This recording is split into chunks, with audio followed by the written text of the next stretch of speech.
অমূল্য বক্তব্যকে আগামী দিনে যাতে পাথেয় করে সচেতনতার সঙ্গে সমাজ জীবনে চলাচল করতে পারো, সেই ব্যাপারে প্রত্যেকেই কিন্তু অত্যন্ত সুশৃঙ্খলভাবে মনোযোগ সহকারে কথাগুলো শুনবে। পারস্পরিক কোনো কথাবার্তা তোমরা বলবে না, প্রত্যেকেই শৃঙ্খলার সঙ্গে মর্যাদার সঙ্গে কথাগুলো শুনবে। বিদ্যালয়ের পক্ষ থেকে তোমাদের প্রতি এই নির্দেশ থাকছে।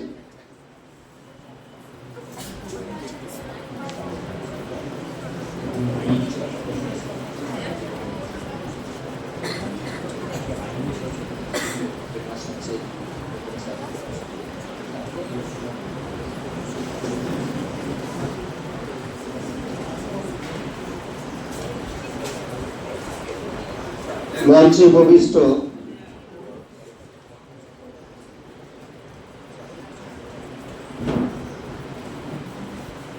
প্রত্যেক শ্রুতিবৃন্দকে বিদ্যালয়ের পক্ষ থেকে যথাযোগ্য স্থানে সম্মান, শ্রদ্ধা এবং শুভেচ্ছা জ্ঞাপন করছি।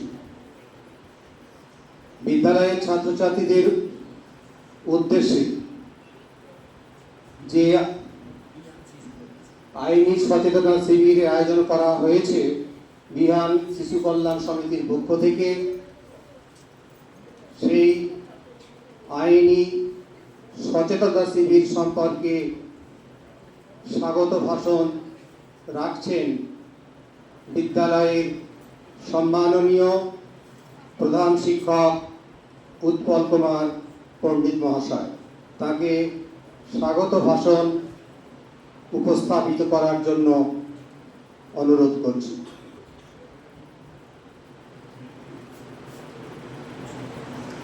সুপ্রভাত। যথাবিহিত সম্মানপূর্বক নিবেদন। মঞ্চে যারা উপবিষ্ট আছেন, যে সমস্ত অভিভাবক অভিভাবিকারা আছেন, শ্রদ্ধেয় শিক্ষক শিক্ষিকা, শিক্ষাকর্মীবৃন্দ, পরিচালন সমিতির সভাপতি সহ অন্যান্য যারা উপস্থিত আছেন, তাদের যথাবিহিত সম্মানে সম্মানিত করলাম। তাদের পরম পদকমলে আমার শ্রদ্ধা ও সম্মানের পুষ্পাঞ্জলি নিবেদন করলাম, তাঁরা তা গ্রহণ করুন। স্নেহের ছাত্রছাত্রী, গত সপ্তাহ থেকেই বিভিন্ন ক্লাসে তোমাদের সচেতন করা হচ্ছিল যে বিহান শিশু কল্যাণ সমিতি, আরামবাগ অপর বিদ্যালয় পরিদর্শক, মাধ্যমিকের ব্যবস্থাপনায় এই যে স্বেচ্ছাসেবী সংগঠন, এনারা আজ এসেছেন লিগাল অ্যাওয়ারনেস ক্যাম্প, অর্থাৎ আইনি সচেতনতা শিবির। আমাদের মধ্যে নিয়ম নীতিগুলো বিদ্যালয়ের আঙিনাতে জানানো ঠিক সম্ভব হয় না, বা আইনে কি বলা আছে, তার বিধান কি, সেগুলো কিন্তু আমরা জানি না। এই বিষয়ে যারা জানাবেন তারা মঞ্চে আজকে আসেন। তাদের মূল্যবান বক্তব্য, কি বিষয় সম্পর্কে কোন সমস্যা হবে, তার কি সমাধান হতে পারে, সেই সম্পর্কে আজকে ওনারা তোমাদের অবগত করবেন। এখানেই বিষয়টা শেষ হবে না। তোমরা এই বিষয়টা সম্পর্কে জেনে তোমরা আরও 5 জনকে অবশ্যই অবগত করবে। তাহলে আস্তে আস্তে আমাদের সমাজের যে আইনি ব্যবস্থাটা একটু দুর্বল হয়ে গেছে, সেটা আরও সবল হবে। আমার মনে হয় আজকের এই সচেতনতা শিবিরের মূল লক্ষ্য এইটাই। এই কথা বলে প্রত্যেককে যথাযোগ্য স্থানে যথাযোগ্য সম্মান জানিয়ে আমি শেষ করলাম।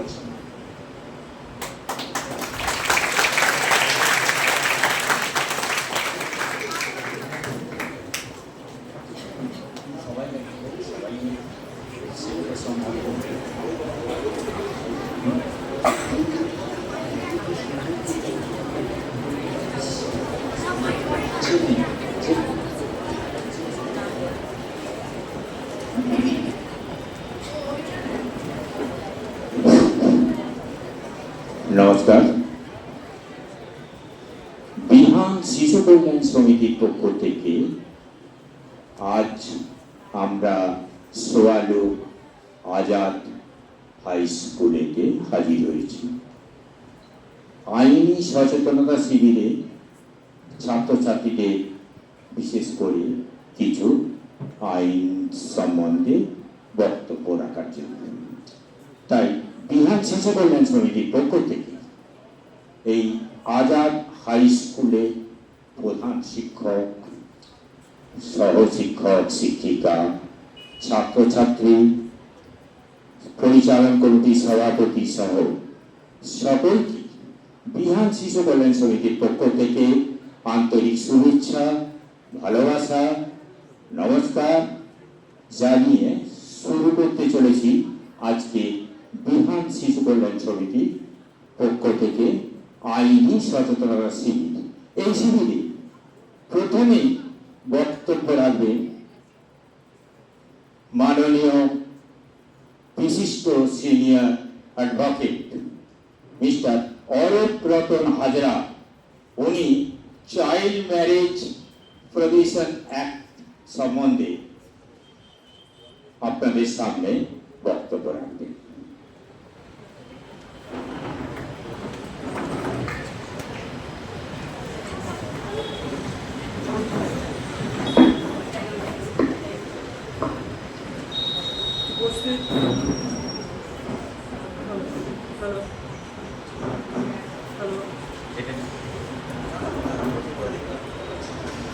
হ্যালো, এখানে উপস্থিত সকল গুরুজন এবং গুণীজন যারা আছেন তাদের প্রত্যেককে আমার প্রণাম এবং আমার সামনে বসে থাকা সমস্ত ছোট ছোট ছেলে মেয়েদের আমার ভালোবাসা, আমার শুভেচ্ছা ভবিষ্যতের জন্য তাদের। আজকে আমরা যে এখানে এসেছি বিহানের পক্ষ থেকে, আমরা কোনো বক্তৃতা দিতে আসিনি বা আমরা কোনো মাস্টারি করতে আসিনি। এখানে আমরা কিছু জিনিস তোমাদের সঙ্গে শেয়ার করতে এসেছি, আলোচনা করতে এসেছি। যে জিনিসগুলো তোমরা হয়তো জানো না, সেগুলো আমরা যাতে তোমরা জানো, জেনে তোমাদেরকে নিজেদেরকে সমৃদ্ধ করো, ভবিষ্যতে তোমরা ভুল রাস্তায় না পা দাও, সেই কারণের জন্য আইন কি বলছে, সেই সঙ্গে তোমাদের কিভাবে সতর্ক থাকতে হবে, সেই সম্পর্কে কিছু কথা তোমাদের সঙ্গে শেয়ার করার জন্য আমরা এখানে এসেছি। বোঝা যাচ্ছে? তো আমার আজকে যেটা বলার বিষয়, তোমাদের সঙ্গে আলোচনা করার বিষয়, সেটা টপিকটার নাম হচ্ছে বাল্য বিবাহ আইন প্রতিরোধ। ঠিক আছে? তো বাল্য বিবাহ বলতে এই বালক বা বালিকা কাদের বলা হয় আইনে, সেটা আগে প্রথম বোঝা দরকার। আমাদের যে আইন তৈরি করা হয়েছে, আগে অনেক পুরনো আইন ছিল, পরবর্তীকালে 2006 সালে আবার নতুন করে আইন পাস হয়, যেখানে বলা হচ্ছে বালকদের ক্ষেত্রে অর্থাৎ ছেলেদের ক্ষেত্রে বিয়ের বয়স 21 বছর, আর বালিকাদের ক্ষেত্রে বিয়ের বয়স হচ্ছে ন্যূনতম 18 বছর। তাহলে বাল্য বিবাহ প্রতিরোধ আইন বলতে যেটা হচ্ছে 18 বছরের নিচে কোনো মেয়ের বিয়েটা আইনত সিদ্ধ নয়, আর 21 বছরের নিচের কোনো ছেলে যদি বিয়ে করে সেটাও আইনগতভাবে শুদ্ধ নয়। সুতরাং 21 আর 18 এটা হচ্ছে মাপকাঠি আমাদের ভারতবর্ষের আইন। ঠিক আছে? বোঝা যাচ্ছে? তো এই বাল্য বিবাহ হলে কি হবে সেটা এই আইনে বলা আছে। প্রথমত এই বিয়েটা ভয়েড ম্যারেজ, অর্থাৎ এই বিয়েটা বাতিল বিয়ে বলে গণ্য হবে ভবিষ্যতে। দ্বিতীয়ত কি হবে, বিয়েটা যারা দিচ্ছে সে যে ব্রাহ্মণ পুরোহিতই হোক, কারণ ম্যারেজ রেজিস্ট্রি এখানে হবে না, কারণ কোনো ম্যারেজ রেজিস্টার 18 বছরের নিচে মেয়েদের বা 21 বছরের নিচে ছেলেদের বিয়ে দিতে পারবে না আর দেবে না তারা। তো বিয়েটা কিভাবে হচ্ছে না, ওই সামাজিকভাবে যেগুলো হচ্ছে, কখনো বাবা মা দিয়ে দিচ্ছে, কখনো নিজেরা পালিয়ে গিয়ে বিয়ে করছে, এই তো হচ্ছে বিয়ে, তাই তো নাকি? সেক্ষেত্রে আইনে কি বলছে, কি বিধান আছে? একটা তো বললাম বিয়েটা বাতিল বলে গণ্য হবে। দ্বিতীয়ত হচ্ছে যে এই যে বিয়েটা যারা করছে, ধরো 18 বছরের নিচে কোনো মহিলাকে কোনো ছেলে বিয়ে করবে, তাহলে কি হবে না, সেই ছেলেটার জেল হবে, 2 বছরের জেল হবে, 1 লক্ষ টাকা জরিমানা হবে। যে পুরোহিত বা নাপিত বিয়ে দিচ্ছে তারও কিন্তু একই জিনিস হবে, অর্থাৎ তার 2 বছরের জেল, 1 লক্ষ টাকা জরিমানা। এবার আরো মজার কথা, এখানে যে বাবা মা বিয়ে দিচ্ছে, অনেকে আছে না বাবা মা বিয়ে দিয়ে দেয় 18 বছরের নিচে, সেই বাবা মায়েরও কিন্তু 2 বছরের জেল এবং 1 বছরের 1 লক্ষ টাকা জরিমানা, এটা আইনে আছে। এবার হচ্ছে যে শুধু তাই নয়, আমাদের এখানে আরো যারা আছেন তারা বলবেন পরে পরে, তো এই যে নাবালিকা কন্যাকে বিয়ে করা হলো বা মেয়েকে বিয়ে করা হলো, তার জন্য সেই ছেলেটা শুধু 2 বছরের জন্য বিয়ের জন্য হচ্ছে, এর পরবর্তীকালে সেটা আমাদের আইন আছে পক্সো অ্যাক্ট, অর্থাৎ protection of child from sexual offences act, সেই অ্যাক্ট অনুযায়ী আবার তার বিচার হবে। সেখানে কিন্তু তার লাইফ কনভিকশন আছে, অর্থাৎ তার যাবজ্জীবন কারাগার, মানে যতদিন বাঁচবে ততদিন তার কারাগার, এটাও আছে। ঠিক আছে, তো সেটা যিনি পক্সো বলবেন তিনি তখন বলবেন, আমি এগুলো বলছি। এরপরে হচ্ছে যে কেন আইনে এই বাল্য বিবাহটাকে বন্ধ করার চেষ্টা করা হচ্ছে, তার তো একটা কারণ থাকবে। সরকার যে আইন করছে তো শুধু শুধু তো করছে না, কিছু না কিছু তো আছে বিষয়।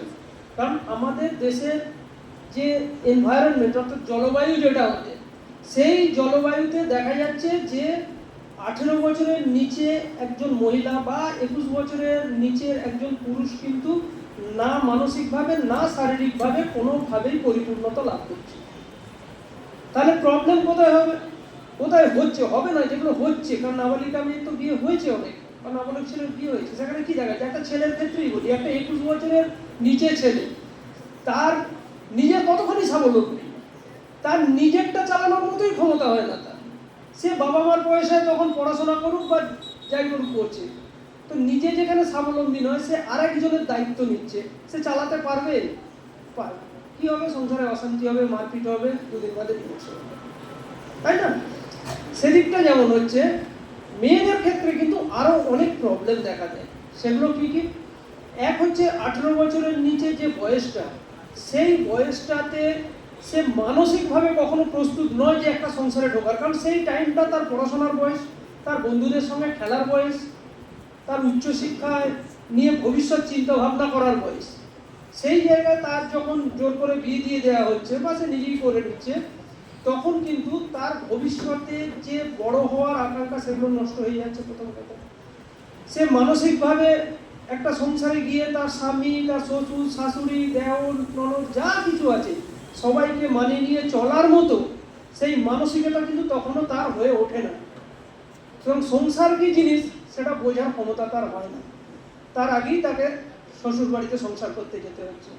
আর যেটা সব থেকে বড় কথা, এই যে তার শরীর কিন্তু তখনও পরিপূর্ণ নয়, অর্থাৎ তার মধ্যে তার যদি প্রেগনেন্সি আসে, অর্থাৎ সে যদি প্রেগনেন্ট হয়ে যায়, তাহলে তার যে বাচ্চাটা হবে সেই বাচ্চাটা হয় ভূমিষ্ঠ হওয়ার আগে মারা যেতে পারে, বা তার ওয়েট কম হতে পারে, এবং সে বিভিন্ন রোগাক্রান্ত হতে পারে। এবং সব থেকে বাচ্চাটার থেকে বড় কথা, যে মা হতে চলেছে জীবনে প্রথম, তারও কিন্তু মারা যাওয়ার মতো একটা বড় সম্ভাবনা দেখা দেয়, এবং এগুলো হয়েছে প্রচুর।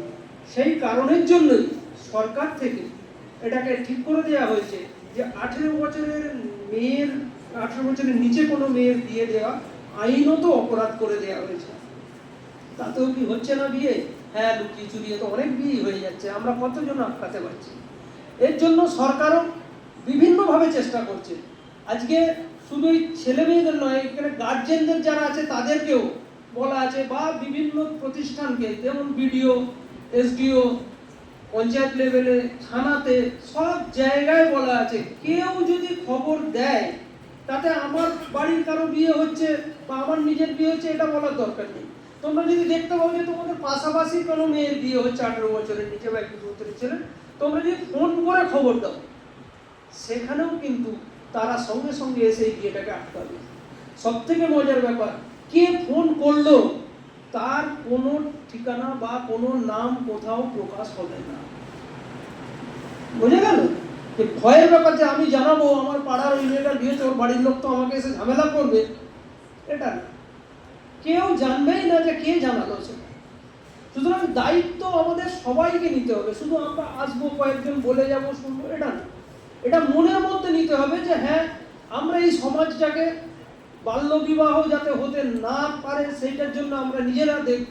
নিজেরা তো বিয়ে করবোই না 18 বছরের নিচে, আমাদের পাশাপাশি কারো বিয়ে হচ্ছে এটাও যদি দেখতে পাই, সেক্ষেত্রে আমরা এদেরকে হ্যাঁ অনেক সময় কি থানার নাম্বার নেই, ফোন নাম্বার নেই, ভিডিওর নাম্বার নেই, তোমাদের স্কুলে গার্জেন আছে, টিচাররা আছে, আরেকটা আছে আমাদের এখানে ফোন নাম্বার একটা দেওয়া আছে।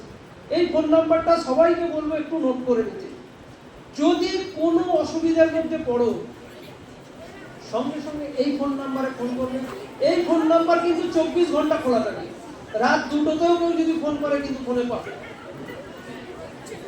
এই ফোন নাম্বারে ফোন করলে আমরা যেমন তোমাদের কাছে এসেছি তোমাদের সঙ্গে আলোচনা করতে, ঠিক সেভাবেই, শুধু এই মুখে বলে গেলাম এটা নয়, একটু আস্তে আস্তে আমরা কাজেও কিন্তু সেটা করবো।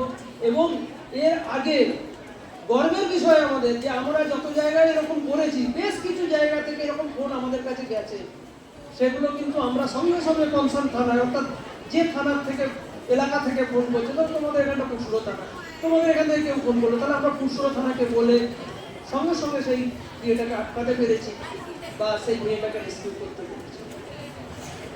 বুঝা যাচ্ছে? সুতরাং আমার তোমাদের কাছে এটাই বলার, এটাই আলোচনা করার যে তোমরা আমার মুখ থেকে শুনে শুধু নয়, তোমরা নিজেদের মন থেকে শপথ করো যে আমরা নিজেরা কেউ 18 বছরের নিচে বিয়ে করব না। কারণ তোমাদের ভবিষ্যৎ পড়ে আছে, তোমাদেরকে ভাবতে হবে তোমরা ভবিষ্যতে নিজের পায়ে দাঁড়াবে, কি ছেলে কি মেয়ে, কেন অন্যের মুখাপেক্ষী হয়ে থাকবে। আজকে 18 বছর তোমরা কি করবে? একজনের মুখাপেক্ষী হয়ে বসে থাকতে হবে, সে হাতে তুলে দিলে তবে তুমি পাবে, নিজের রোজগার করার কোনো ক্ষমতা থাকবে না। তো আমরা যদি নিজেরা চেষ্টা করি যে কিছু রোজগার করতে পারবো, তার জন্য তো পড়াশোনা করতে হবে। 18 বছরের যদি বিয়ে করে ফেললাম তাহলে আর পড়াশোনা কি করে হবে? সুতরাং তোমাদেরকে নিজেদেরকে শপথ নিতে হবে নিজেদের কাছে, যে বাবা মাকে বোঝাতে হবে তারা যদি বিয়ে দিতে চায় যে না, এই 18 বছরের নিচে আমরা বিয়ে করবো না, আমরা নিজেরা বড় হবো, মানুষ হবো। এটা যদি তোমরা করতে পারো তাহলে আমাদের এই আশা, তোমাদের সঙ্গে এই কথা শেয়ার করা, আমাদের বিহারের যে পরিশ্রম, এটা সার্থক হবে। এইটুকু বলে অনেক পরবর্তী বক্তা আছে, তারা সব বলবে। আমার বক্তব্য ধন্যবাদ অরূপ ডক্টর হাজার মহাশয়কে। এখন বিহার শিশু কল্যাণ সমিতির পক্ষ থেকে যে আইনি সচেতনতা শিবির চলছে, সেই শিবিরে এবারে বক্তব্য রাখবে senior lawyer mister Sourav Laha. উনি বলবেন ড্রাগ অ্যাডিক্টেড এবং একই সঙ্গে উনি সাইবার ক্রাইম সম্পর্কেও আপনাকে সচেতন করবেন। ছাত্রছাত্রীদের কাছে আমার অনুরোধ যে ওনার কথাগুলো একটু মন দিয়ে শুনবেন।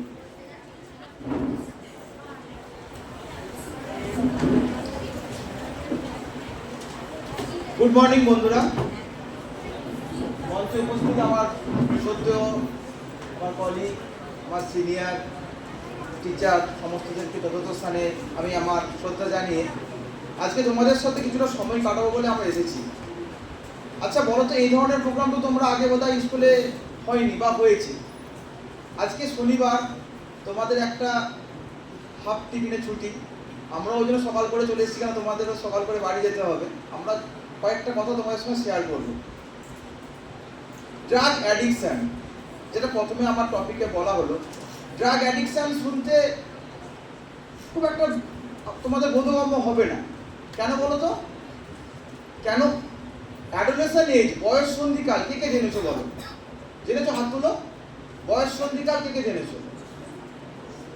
কোনো চিন্তা নেই, বলো না, জানা তো ভালো জিনিস।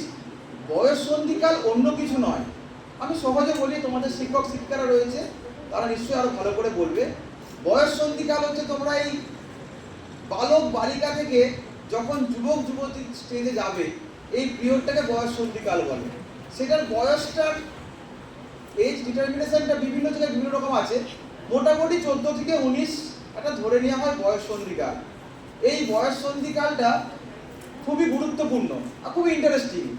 এই সময় যেটা বারণ করবে ছেলে মেয়েদেরকে, তার প্রতি আকর্ষণটা বেশি থাকবে। এই যে তোমাকে আমার আগে আমার সিনিয়র অরূপবাবু যে বলে গেল, এই যে 18 বছরের নিচে বিয়ে করা বা 21 বছরের নিচে বিয়ে করা, তার মানে এই নয় যে এটা তোমাদের ইন্টারেস্ট বেড়ে যাবে। এটা কিন্তু করাই চলবে না, এটা বেআইনি।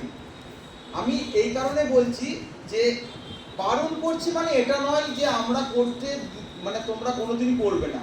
বয়স হলে তো সবাই বিয়ে করবে, কে না করে আছে বলো? খুবই কম সেই সংখ্যাটা। এখন ড্রাগ অ্যাডিকশন শুধু মানে ড্রাগ মানে কি যে কোনো নিষিদ্ধ দ্রব্য যেগুলো তোমরা বাড়ি থেকে স্কুল আসার পথে অনেককেই দেখবে, কেউ বিড়ি সিগারেট খাচ্ছে, কেউ মদ খাচ্ছে, কেউ আরো অনেক রকমের জিনিস আছে যেগুলো কোকেন, হেরোইন, তোমরা এখন গুগলের যুগ, সবাই টাইপ করলেই দেখতে পাবে। তো এই জায়গাটায় ড্রাগ অ্যাডিকশন কথাটার সঙ্গে খুব একটা পরিচিত তোমরা নও, কিন্তু এই জিনিসটা সামাজিকতার দিক থেকে খুবই ভয়ঙ্কর আকার ধারণ করেছে। হয়তো আমাদের এখানে এই প্রবলেমটা এত বড় প্রবলেম নয়, কিন্তু কিছু কিছু জায়গায় এই ড্রাগ অ্যাডিকশন বা এই বাচ্চাদের এই বয়স থেকে ড্রাগ অ্যাডিক্টেড হয়ে যাওয়া মানে তার জীবনটা শেষ হয়ে যাওয়া। সেটা থেকে কিভাবে আমরা মুক্তি পাবো? এই যে এই ধরনের প্রোগ্রাম, এই ধরনের আলোচনা, এই ধরনের এডুকেশন তোমাদের আমরা যে দিচ্ছি, বা শিক্ষক শিক্ষিকারা আছে অবশ্যই এটা নিয়ে আরো বিস্তরভাবে আলোচনা করবে, এইটাই হচ্ছে সচেতনতা। শুধু তুমি সচেতন হবে বা আমি সচেতন হবো এটা নয়, আমরা আজকে মর্নিং শোজ দ্য ডে আর চাইল্ডহুড শোজ দ্য ম্যান।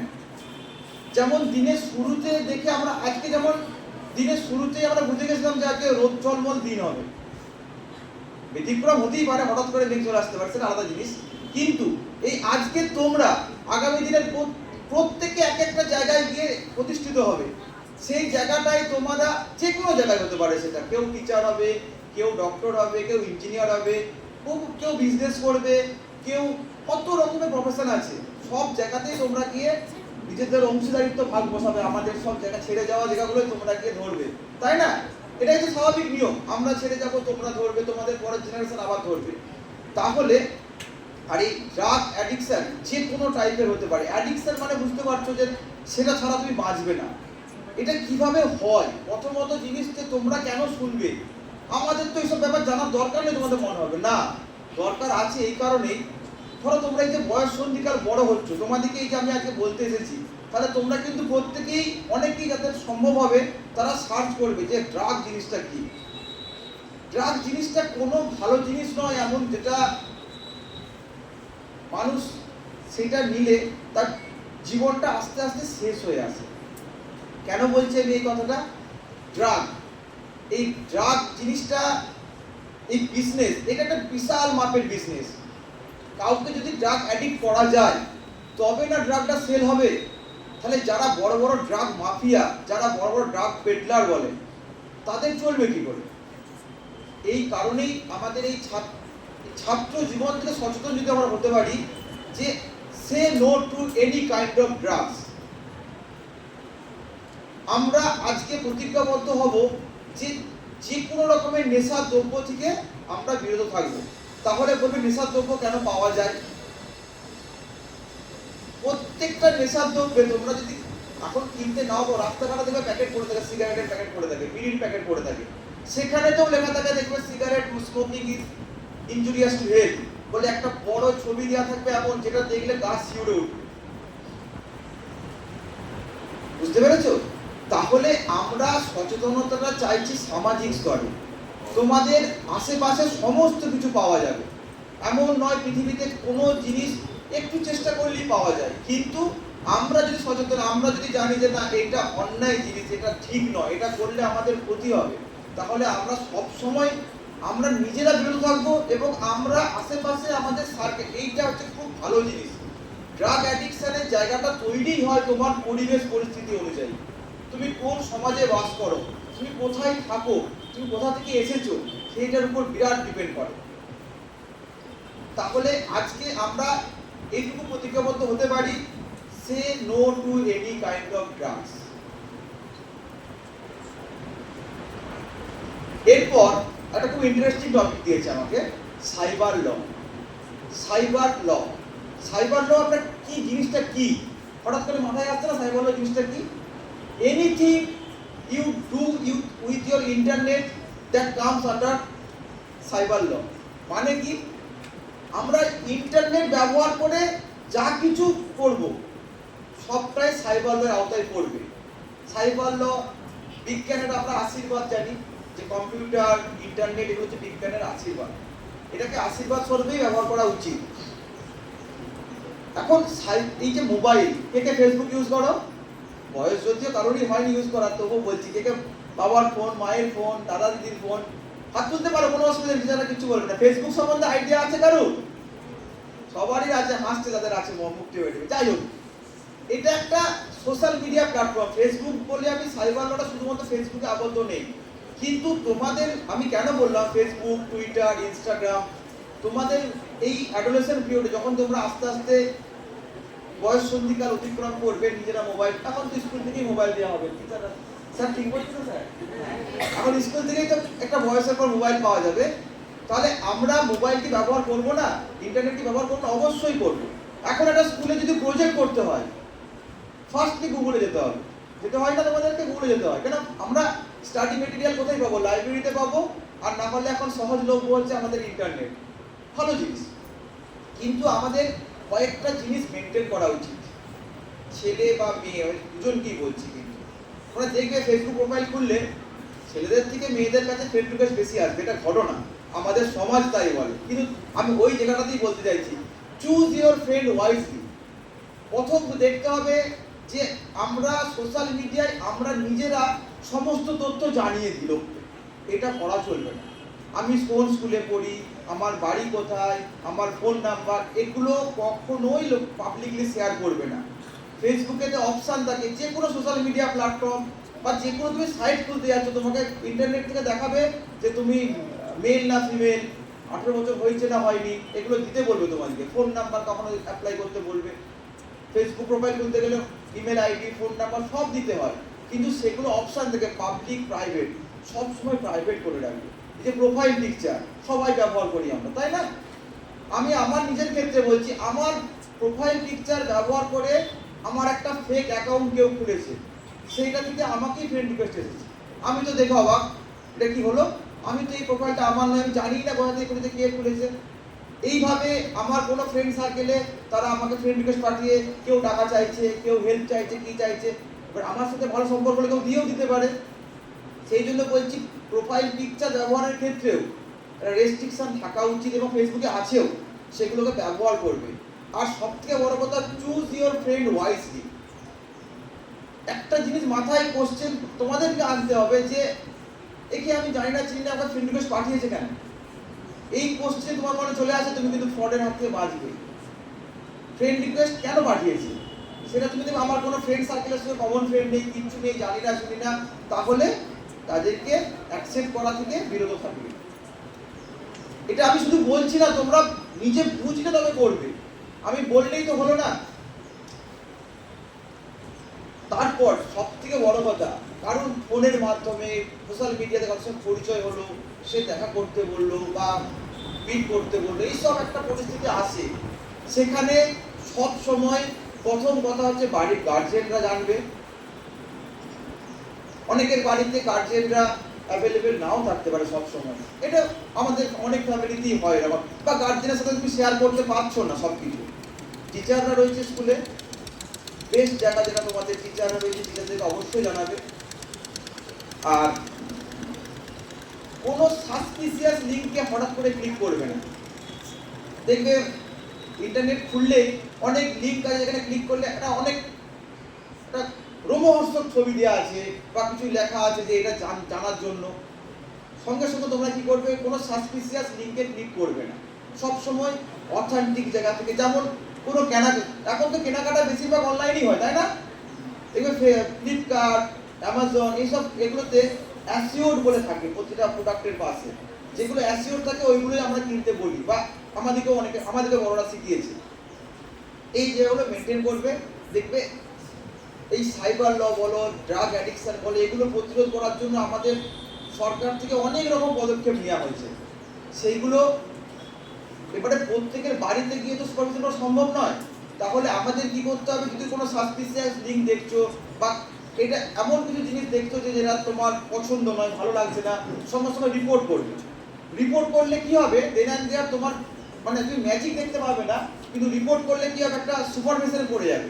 মানে আমাদের অনেক সাইবার যারা এথিক্যাল হ্যাকার, হ্যাকিং জিনিসটা সবাই কিছু অল্প বিস্তর জেনে থাকবে, হ্যাকিংয়ের এথিক্যাল হ্যাকার হয়, তারা সব সময় নজরাধীন থাকছে, আমাদের সুপারভিশন করছে যে কোথায় কি কিভাবে, মানে যারা প্রতারক, যারা ঠক, যারা এই ধরনের ক্রাইম করে, তারা সব সময় সুযোগ খুঁজবে।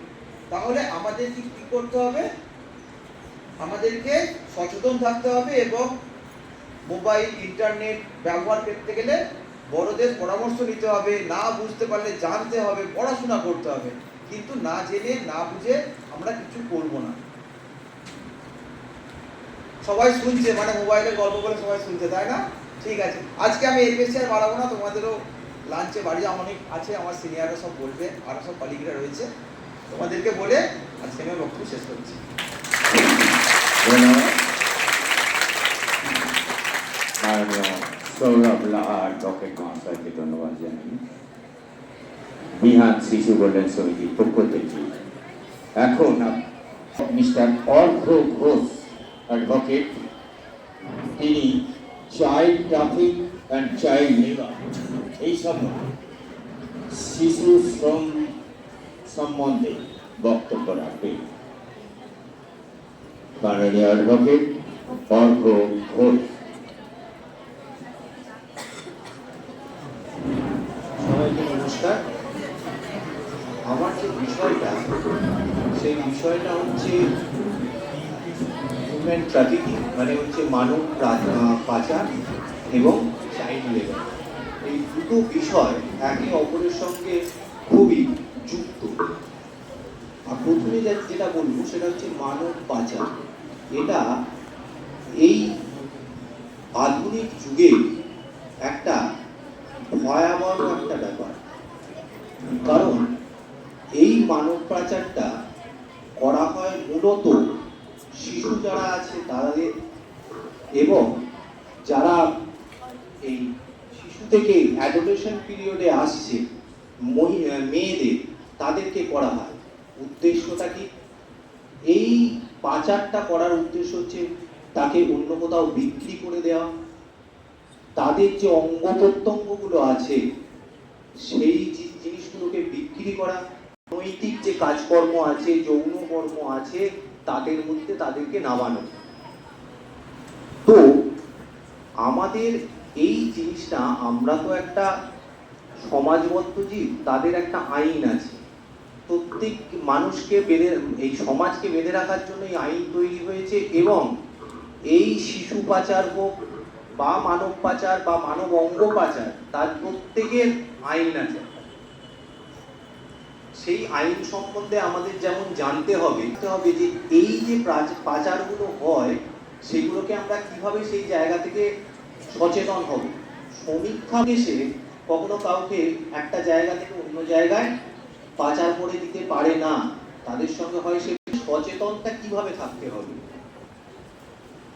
আমাদের দেখতে হবে যে এই অ্যাডোলেশন পিরিয়ড, আগে যারা বক্তা আছে তারাও বলে গেলেন যে এই অ্যাডোলেশন পিরিয়ড ছেলে বা মেয়ের ক্ষেত্রে এমন একটা জায়গা যেখানে তাদের কাছে একটা নতুন জিনিস, নতুন যুগের একটা সূচনা হয় তাদের কাছে, তাদের অনেক নতুন জিনিস তারা জানতে পারে, তাদের আগ্রহ, সেই সব বাচ্চাদের আগ্রহ তখন অনেক বেশি থাকে নতুন কিছু জানার।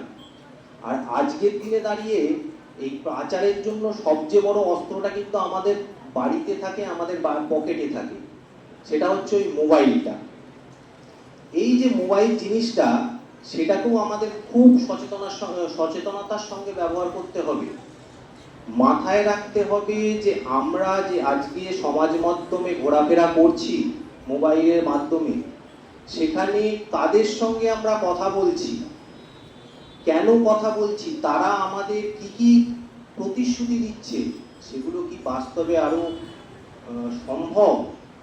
তারা কি বলছে যে এসো অন্য কোথাও নিয়ে যাব, একটা নতুন জায়গা দেখাতে নিয়ে যাব, বা নতুন কিছু একটা জিনিস বা দ্রব্য এইসবের প্রলোভন দেখাচ্ছে, এইসব যে জিনিসগুলো সেগুলো থেকে দূরে থাকতে হবে।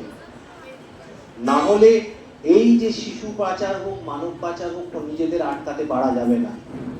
আমাদের এই বয়ঃসন্ধি কালটা অনেক সচেতনতার সঙ্গে পা ফেলতে হবে, প্রত্যেকটা পদক্ষেপ ফেলতে হবে খুব সচেতনতার সঙ্গে। আর যেহেতু আমাদের এই সমাজ মাধ্যম হয়েছে, এখন ইন্টারনেটের যুগে যে সমাজ মাধ্যম হয়েছে বা সোশ্যাল মিডিয়া বলে থাকি, সেখানে বাধা নিষেধটা আলাদা করে বলতে পারা যায় না, কারণ আমাদের হাতে ফোনটা থাকে। আমরা যদি একটা কোনো ঘরের কোণে বসে চুপচাপ করে দেখি, গোটা দুনিয়াটা তখন আমাদের হাতের মুঠোর কাছে চলে আসে। তখন আমাদের নিজেদের সচেতনতাটা বাড়াতে হবে যে আমি কোন জিনিসটা দেখব, আমি কাদের সাথে কথা বলবো, তারা কি আমার পরিচিত না কোনো অপরিচিত, তারা এমন একটা প্রলোভন দেখাচ্ছে সেটা হয়তো আমাদের ক্ষতি হতে পারে। এই প্রশ্নগুলো একটা মানুষের সঙ্গে কথা বলতে গেলে আজকের দিনে নিজেকে করতে হবে আগে, না হলে হয়তো দেখা যাবে সেই প্ররোচনায় পা দিয়ে আমি এক জায়গা থেকে অন্য জায়গা নিজের মা বাবাকে ছেড়ে গেলাম, তার কাছে ছুটে যখন গেলাম, সেখানে গিয়ে দেখলাম যে আমি আজকের দিনে দাঁড়িয়ে কোথাও হয়তো বিক্রি হয়ে যাচ্ছি, কিংবা আমার কোনো অঙ্গ প্রত্যঙ্গ সেখান থেকে আমার শরীর থেকে বাদ দিয়ে বিক্রি করে দেয়া হচ্ছে। এই অবস্থায় সবচেয়ে যে জিনিসটা কনসাইন্স, যেটা হচ্ছে নিজের মনকে প্রশ্ন করতে হবে আগে, যে আমি যে কাজটা করছি সেটা আমার এই বয়সে করাটা কতটা ঠিক, আমি যে লোকটার সাথে কথা বলছি সে আমার কিভাবে পরিচিত, তাকে আমি কোথায় দেখেছি, অচেনা কারুর সঙ্গে কিভাবে কথা বলা যাবে, এই প্রশ্নগুলো আগে নিজেকে করতে হবে। আর এই মানব পাচার বা শিশু পাচারের আর একটা জায়গা হচ্ছে চাইল্ড লেবার। এই বাচ্চা বাচ্চা ছেলে মেয়েগুলোকে যখন পাচার করে নিয়ে গিয়ে বহু ক্ষেত্রে দেখা গেছে বিভিন্ন জায়গায়, সেটা ইটভাটা হতে পারে বা আরো কোনো ফ্যাক্টরি হতে পারে, সেখানে কিন্তু তাদেরকে কোনো সময়সীমার মধ্যে রাখা হয় না, তাদেরকে সেই খাটিয়ে যাচ্ছে। তাহলে এই চাইল্ড লেবারের মাধ্যমে, এই শিশু শ্রমের মাধ্যমে তাদের জীবনটা শেষ হয়ে যাচ্ছে। তাদের এই যে বাল্যকাল, খেলাধুলো করার সময়, পড়াশোনা করার সময়, আনন্দ করার সময়, সেটা থাকছে না। তখন তাদের সাধ্যের কাজ, শুধু কাজটাই করে যেতে হচ্ছে। কাজের বাইরে আর তারা তখন কিছু জানতে পারবে না, কারণ তারা সেই মুহূর্তে বিক্রি হয়ে গেছে। তারা অভিযোগটাও আর কাউকে জানাতে পারবে না। অতএব নিজেদেরকে সচেতন হতে হবে, নিজেদের মনকে বারবার প্রশ্ন করতে হবে। কোনো একটা নতুন কিছু যদি এক্সপ্লোর করতে হয়, সেটাকে নিজেকে প্রশ্ন করে তবে সেই জায়গায় পা দিতে হবে। তা না হলে নিজেদের বিপদটা নিজেরা স্বয়ং ডেকে নিয়ে আসবো। সরকার থেকে বিভিন্ন রকম হেল্পলাইন আছে, যা যদি কোনো দেখা যায় যে কাউকে শিশু শ্রম করা হচ্ছে, শিশু শ্রমের বুঝতে পারবে, বা যাদের পাচার করা হয়েছে, আমরা রাস্তাঘাটে দেখতে পারি কারোর হাতটা কাটা আছে, সে ভিক্ষাবৃত্তি করছে, তার হয়তো দুটো পাই কাটা, তাকে একটা কোনো রাস্তার পাশে বসিয়ে রাখা হয়েছে, একটা বাটি নিয়ে বসিয়ে রাখা হয়েছে। এইগুলো কিন্তু সমস্ত কোনো না কোনো সময় পাচারের শিকার তারা। আমাদের সরকার থেকে বিভিন্ন রকম হেল্পলাইন করা হয়েছে, বিভিন্ন সংস্থান আছে যারা এগুলো উদ্ধার করার কাজ করে থাকে। আর একটা জিনিস যেটা পুলিশকে এগুলো জানাতে হবে, যদি দেখা যায় কোনো এই সমাজ মাধ্যম বা কোনো রকম ভাবে তোমাদের সঙ্গে কেউ যোগাযোগ করে এরকম কোনো প্রলোভন দেখাচ্ছে কোথাও বাইরে যাওয়ার বা কিছু নতুন কিছু জিনিস দেওয়ার, আগে সবার আগে নিজের বাড়ির লোককে জানাতে হবে, প্রশাসন যেটা পুলিশ প্রশাসন আছে তাকে জানাতে হবে, নির্ভয়ে জানাতে হবে। আমার আগের যিনি বক্তা ছিলেন সৌরভ বাবু, তিনিও বললেন এই সাইবার ল, কিছু হলে সেগুলো জানাতে হবে। নিজেরা যদি না জানিয়ে এখনো ডিসিশন নেওয়ার ক্ষমতাটা, আইনত একটা মানুষের ক্ষমতাটা 18 বছরের পরে আসে, তাহলে তোমাদের সেই জায়গাটা এখনো আসতে, অ্যাডোলেশন মানে হচ্ছে 14 থেকে 18 বছরের সময়টা, তাহলে সেই সময়টাও এখনো তোমরা আসোনি। তাহলে তোমাদের ডিসিশনটার জন্য তোমার অভিভাবককে জিজ্ঞেস করতে হবে। তোমরা যখন কোনো কাজ করবে নিজের মনকে জিজ্ঞেস করতে হবে, তারপর সেই কাজটা করতে হবে। না হলে কিন্তু সচেতনতাটা আসবে না।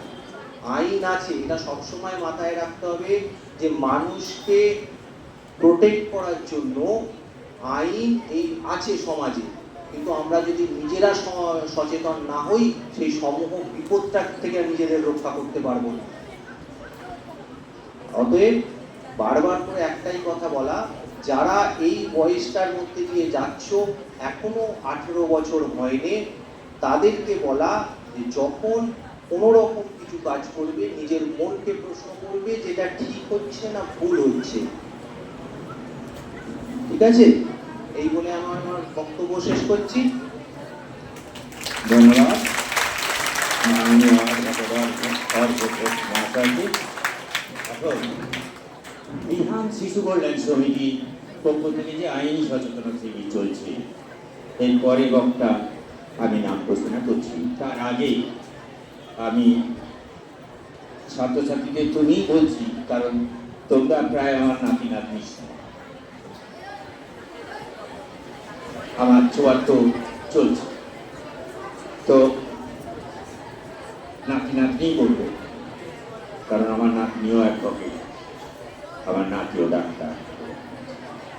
তো তোমাদের সামনে আমি কয়েকটা কথা বলি বিহান শিশু কল্যাণ সমিতির পক্ষ থেকে। এই বিহান শিশু কল্যাণ সমিতি কেন আমরা এখানে চলে এসেছি? বিহান শিশু কল্যাণ সমিতির কাজ কি? বিহান শিশু কল্যাণ সমিতি মাত্র 2 বছর পূর্ণ হয়নি এখনো। এই বিহান শিশু কল্যাণ সমিতি জন্ম হয়েছে 2 বছর পূর্ণ হয়নি। 1431 সালের 1 বৈশাখ বিহান শিশু কল্যাণ সমিতি জন্ম। আমরা মুসলিমীয় কয়েকজন মিলিয়ে এটি এনজিও করেছিলাম, বিহান শিশু কল্যাণ সমিতি নাম দিয়ে। কি কাজ না, 0 থেকে 18 বছর বয়স পর্যন্ত দুস্থ, দরিদ্র, অসহায়, অনাথ শিশুদের পাশে থাকার বার্তা নিয়ে। পাশে থাকা মানে কি? তাদের শিক্ষার আলোয় নিয়ে আসা, তাদের সমাজ জীবনে ফিরিয়ে নিয়ে আসার কাজ ব্রত নিয়েই আমরা এগিয়ে চলেছি। আমরা যেদিন এই শিশু কল্যাণ সমিতির জন্ম হয় 1431 সালের 1 বৈশাখ, সেই দিন আমরা পাশে পেয়েছিলাম মাত্র 16 জন, 15-16 জন মানে বাচ্চাকে। আজ তারা কিন্তু রীতিমতো বিদ্যালয়ে যাচ্ছে, তারা বিদ্যালয়ে যেতে পারছিল না। তাদের স্কুলের বই খাতা মানে শিক্ষার যাবতীয় সরঞ্জাম আমরা দিই। প্রতি বছর তাদের জামা কাপড় দিই। 2-1 বাচ্চাকে তাদের আবদারে সাইকেলও দিয়েছি। আজ এই বিহান শিশু কল্যাণ সমিতি সেই 16 জন থেকে 1800 সংখ্যায় পৌঁছে গেছে। আমরা এই বিহান শিশু কল্যাণ সমিতি সচেতনতামূলক শিবির করছি শুধু আরামবাগ মহকুমা নয়, গোঘাট, আরামবাগ, খানাকুল, পুরসুর ছাড়িয়ে আমরা মেদিনীপুর, বাঁকুড়া, সুদূর পুরুলিয়ার একেবারে রঘুনাথপুর, বলরামপুর ব্লক অর্থাৎ বিহার, ঝাড়খণ্ডে এতে চলে গেছি। সেখানেও শিশুদের বেশ কিছু শিশু খেতে পাই। তাদের লেখাপড়া তো দূরের কথা, আমার মোবাইলে ছবি আছে, কয়েকটা ছবি আমি দেখাতে পারি। তাদের জামা প্যান্ট কিনে দেওয়ার জন্য তারা আমাদের কাছে আবদার করলো, তাদের জামা প্যান্ট কিনে দেওয়া হলো। আমাদের সামনে হাজির আছে আমাদের কৃপানাথ নন্দী, উনি সঙ্গে ছিলেন। উনি তাদের জামা কাপড় পরিয়ে, নতুন জামা কাপড় পরিয়ে ছবি তুলে নিয়ে এসছেন এবং সেখানে বেশ কিছু ছাত্রদের স্কুলে ভর্তি করে তাদের প্রাইভেট পড়ার জন্যে একজন শিক্ষককেও নিযুক্ত করা হয়েছে, যেখান থেকে আমরা মাসে মাসে এখান থেকে টাকা পাঠাচ্ছি। বিহান শিশু কল্যাণ সমিতির কাজ হচ্ছে এইগুলোই, দুস্থ, অসহায়, অনাথ, দরিদ্র শিশুদের পাশে থাকার বার্তা নিয়ে এগিয়ে চলেছে এই বিহান শিশু কল্যাণ সমিতি। এরই সঙ্গে আরো কিছু কাজ আমাদেরকে করতে হয়। বিহানের এই ফোন নাম্বারটা তোমরা সবাই লিখে নেবে, মানুষের কখন যে কখন কি সমস্যায় পড়ে সমাধান করার জন্য এই বিহান শিশু কল্যাণ সমিতি সবসময় তোমাদের পাশে আছে। এই পুরসুরো থানায় নাম বলছি না, গ্রামও বলছি না, এক মহিলা, একটি 16-17 বছরের মহিলা এই বিহান শিশু কল্যাণের ফোন নাম্বারটা কোন রকম পেয়েছিল। রাত্রি 2টোর সময় ফোন করছে যে আমি এক্ষুনি সুইসাইড করতে যাচ্ছি, বাধ্য হয়ে। তার কারণ ছিল তাকে বারবার বলা হচ্ছে কেন তুমি সুইসাইড করতে যাচ্ছ বলো। বলে যা কথা তোমার বাবা মাকে বলো। বলে বাবা মাকে বললে বলা যাবে না, মেরে ফেলবে আমাকে। কেন না, আমার এই ফোনেতে, আমার ফেসবুকে আমার মুখ বসি, আমার দিয়ে মুখটা কোনো ছবিতে একটা ন্যাকেট অবস্থায় আমাকে প্রকাশ করে দিচ্ছে। এই লজ্জা আমি সহ্য করতে পারবো না। আমার বাবা মা শুনলে আমাকে পিটিয়ে মেরে ফেলবে, তাই আমি সুইসাইড করতে যাচ্ছি। তাকে শুধু মানে বারবার আমরা অনুরোধ করেছিলাম, ঠিক আছে তুমি 8 ঘন্টা সময় দাও, 8 ঘন্টা পরে তুমি মারা যাবে, মরবে। ওসিপুর সুরকে সঙ্গে সঙ্গে ফোন করে জানানো হয়েছিল এবং একবারে ঠিক 8 ঘন্টার মাথায় তার বাড়িতে পৌঁছে গেল। তার সমস্ত বিষয়টা জেনে তার সেই যে করেছিল তাকেও ধরা হলো। বিহান শিশু কল্যাণ সমিতির এই হচ্ছে কাজ। এখন আমি অনেকটা কথা বলে ফেলেছি, পরবর্তী পর্যায়ে আরো কিছু বলবো। এখন তোমাদের সামনে বক্তব্য রাখবে আমাদের লেডি অ্যাডভোকেট মাননীয়া সঙ্গীতা সরকার। উনি বলবেন ওমেন রাইটস, মহিলাদের অধিকার সম্বন্ধে উনি এখন বক্তব্য রাখবেন। প্রথমেই আমি এখানে উপস্থিত সমস্ত শিক্ষক শিক্ষিকা মহাশয়কে এবং উপস্থিত অভিভাবক অভিভাবিকাগণকে এবং মঞ্চে উপস্থিত আমার সিনিয়র যারা আছেন সবাইকে আমার সশ্রদ্ধ শ্রদ্ধা জানাই এবং তোমরা যারা এখানে উপস্থিত আছো সবাই আমার বোনের মতো হবে, তো সবাইকে আমার অনেক আন্তরিক শুভেচ্ছা ও ভালোবাসা জানাই। আমি আজকে যেটা নিয়ে বলবো সেটা হচ্ছে মেয়েদের অধিকার। আমরা আইনের কথা কিছু বলবো না, খুবই সহজ করে বলবো যে যেগুলো মেয়েদের কি কি অধিকার রয়েছে। মানে তোমরা এখন পড়াশোনা করছো, ছোট, প্রথমেই তোমাদের পড়ার কি অধিকার আছে সেটা নিয়ে আমি বলবো। মানে প্রত্যেকটা মেয়ের প্রত্যেকেরই পড়াশোনা করার অধিকার আছে। তোমাদের ধরো বাড়ি থেকেও যদি বারণ করে হঠাৎ করে, যেটা বাল্য বিবাহ নিয়ম বলেছে যে কিছুদিন পড়িয়ে যার পড়াতে পারছি না বা এরকম বিয়ে দিয়ে দেবো, সেটার জন্য তোমরা মানে তার আলাদা আছে, সেটাতেও তোমরা জানাতে পারো। আমাদের আরামবাগেও মহিলা থানা আছে, সেখানে জানাতে পারো। এবং মানে আমাদের যে বিহান শিশু কল্যাণ সমিতি, আমাদের যে এনজিও আছে, ওখানে ফোন নাম্বারটার কথা বারবার বলছে, তো ওই ফোন নাম্বারটা তোমরা খাতায় লিখে রাখবে। তোমাদের নাম পরিচয় সবই গোপন রাখা হবে ওখানে, যাতে তোমরা পড়াশোনা করতে পারো। এখন তো পড়াশোনা করাই তোমাদের প্রধান লক্ষ্য হওয়া উচিত। তো প্রত্যেকটা মেয়ে যাতে অন্তত মানে 18 বছর বয়স পর্যন্ত খুব ভালোভাবে পড়াশোনা করতে পারে, পড়াশোনা যাতে কোনো বিঘ্ন না হয়। আমাদের যে ভারতীয় সংবিধান যেটা আছে ওখানেও এই কথা বলা আছে।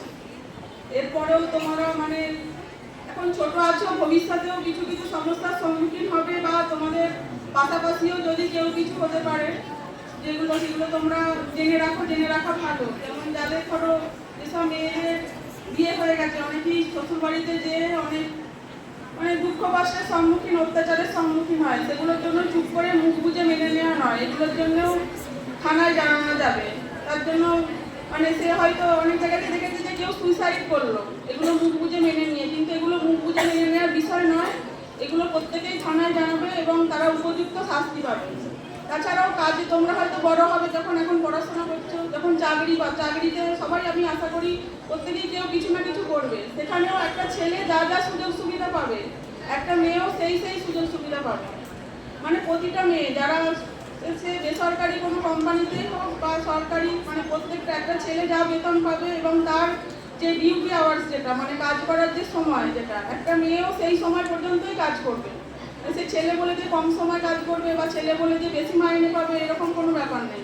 এগুলো আমাদের আইনত বেঁধে দেওয়া আছে। এগুলো আইন মানে আইনি যে এই যে সচেতনতা আজকে যে শিবির, সেটাই আমার তোমাদের কাছে কিছু কথা তুলে ধরবো, সেটাই জানানোর বিষয়। মানে এটা আইন করা আছে, মানে আইনে প্রতিটা ছেলের যা যা অধিকার এবং এই যে সম্পত্তির অধিকার, যেটা বাবার কোনো মানে বাবার সম্পত্তিতে একটা ছেলের যা অধিকার, একটা মেয়েও তাই সেই অধিকার আছে, মেয়েও সেটা পাবে। তোমরা সেটা দাবি করতে পারবে। সেটা এবার মানে অনেক ক্ষেত্রে অনেক ছেলে হয়তো ভাবে যে আমি ছেলে বলে বেশি পাবো, কিন্তু সেটা কথা নয়। একটা মেয়ে ছেলের যা অধিকার আছে, একটা মেয়েরও সেটা অধিকার আছে।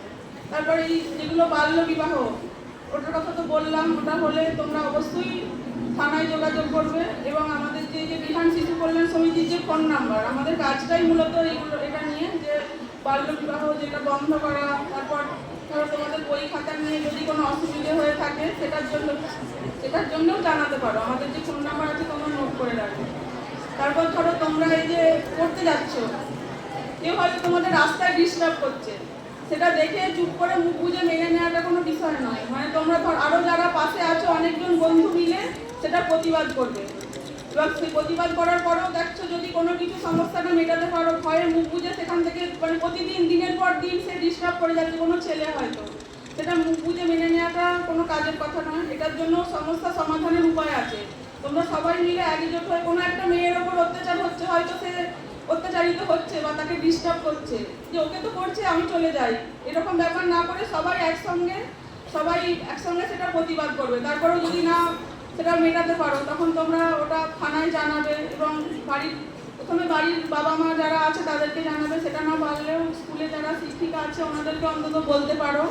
তো সেটাও যদি না বলতে পারো তখন থানায় জানাবে। তোমাদের নাম পরিচয় সবই গোপন রাখা হবে। এবং আমাদের এই যে এনজিওর যে নাম্বার, অনেকেই তো বললেন বিধান শিশু কল্যাণ সমিতি নিয়ে, তো এই নাম্বারে ফোন করে আমাদের কাছে অনেক এরকম সমস্যার কথা এসেছে এবং সমস্যার সমাধানেরও আমরা উপায় বের করার চেষ্টা করেছি এবং অনেক সমস্যার সমাধানও করেছি। এছাড়াও যেটা আছে এই যে ধরো যেটা মানে কেউ বালিকা মানে আর সে হয়তো যৌন নির্যাতনের শিকার হচ্ছে, সেটার জন্যও মানে আইনি ব্যবস্থা আছে। ওটা নিয়েও আমাদের বলবেন, সিনিয়র অ্যাডভোকেট আছেন উনি বলবেন এগুলোর জন্য। বা প্রতিটা মেয়ে ধরো তোমাদের তুমি যে বাড়িতেও বলতে পারবা, পাশাপাশি যদি কেউ ওই যে বিয়ের পর যেটা শ্বশুর বাড়িতে অত্যাচারিত হয় বা পণ কথা যেটা আছে ওটা নিয়ে যদি কেউ অত্যাচারিত হয়, এগুলোর জন্য অনেকে হয়তো ভাবে যে কোর্টে গেলে অনেক খরচ আছে, তো সেটার ভয়ে অনেকে যেতে চায় না, চুপ করে মুখ বুঝে মেনে নেয় বা একটা কিছু নিজেদের মধ্যেই সমস্যার সমাধান করে, তা সত্ত্বেও মেটে না, তখন সে দীর্ঘদিন অত্যাচারিত হয়। কিন্তু কোর্টেতে একটা আমাদের মানে লিগ্যাল এড যেটা আছে, যেটা আইনি পরিষেবা দেওয়া হয়, সেটা বিনামূল্যে মেয়েদের জন্য, সেখানে কোনো টাকা পয়সা লাগবে না। তোমরা সেখানে যে তোমাদের যে সমস্যা হচ্ছে সেই সমস্যার কথা জানিয়ে তোমরা যে আইনি যে পরিষেবা সেটা নিতে পারো এবং সেটা সম্পূর্ণ বিনামূল্যে, কোনো টাকা পয়সা লাগবে না। আর তোমরা যে পড়াশোনা করছো এখন ভালো করে পড়াশোনা করো, সবাই এগিয়ে যাও, ফোন দেখবে না একদম, সবাই ভালো থাকো। আর কি বলবো, অনেক ধন্যবাদ।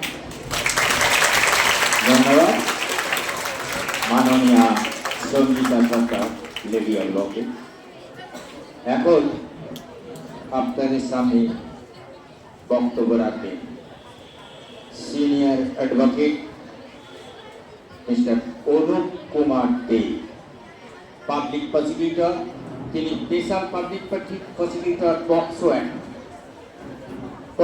অ্যাক্ট সম্বন্ধে বিশেষ করে উনি বলবেন এবং জুভেনাইল জাস্টিস সম্বন্ধেও উনি বক্তব্য রাখবেন। এখন বক্তব্য রাখছেন মাননীয় সিনিয়র অ্যাডভোকেট তথা এই বিধান শিশু কল্যাণ সমিতি vice president mister Anup Kumar দে।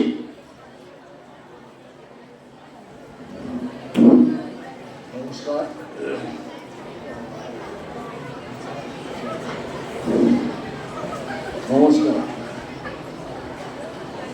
প্রথমেই আমি এই স্কুলের প্রধান শিক্ষক, সহশিক্ষক, শিক্ষিকা, শিক্ষাকর্মী, অশিক্ষক কর্মী এবং প্রধান স্কুলের পরিচালন সমিতির প্রেসিডেন্ট সবাইকে যথাযথ স্থানে সম্মান জ্ঞাপন করি।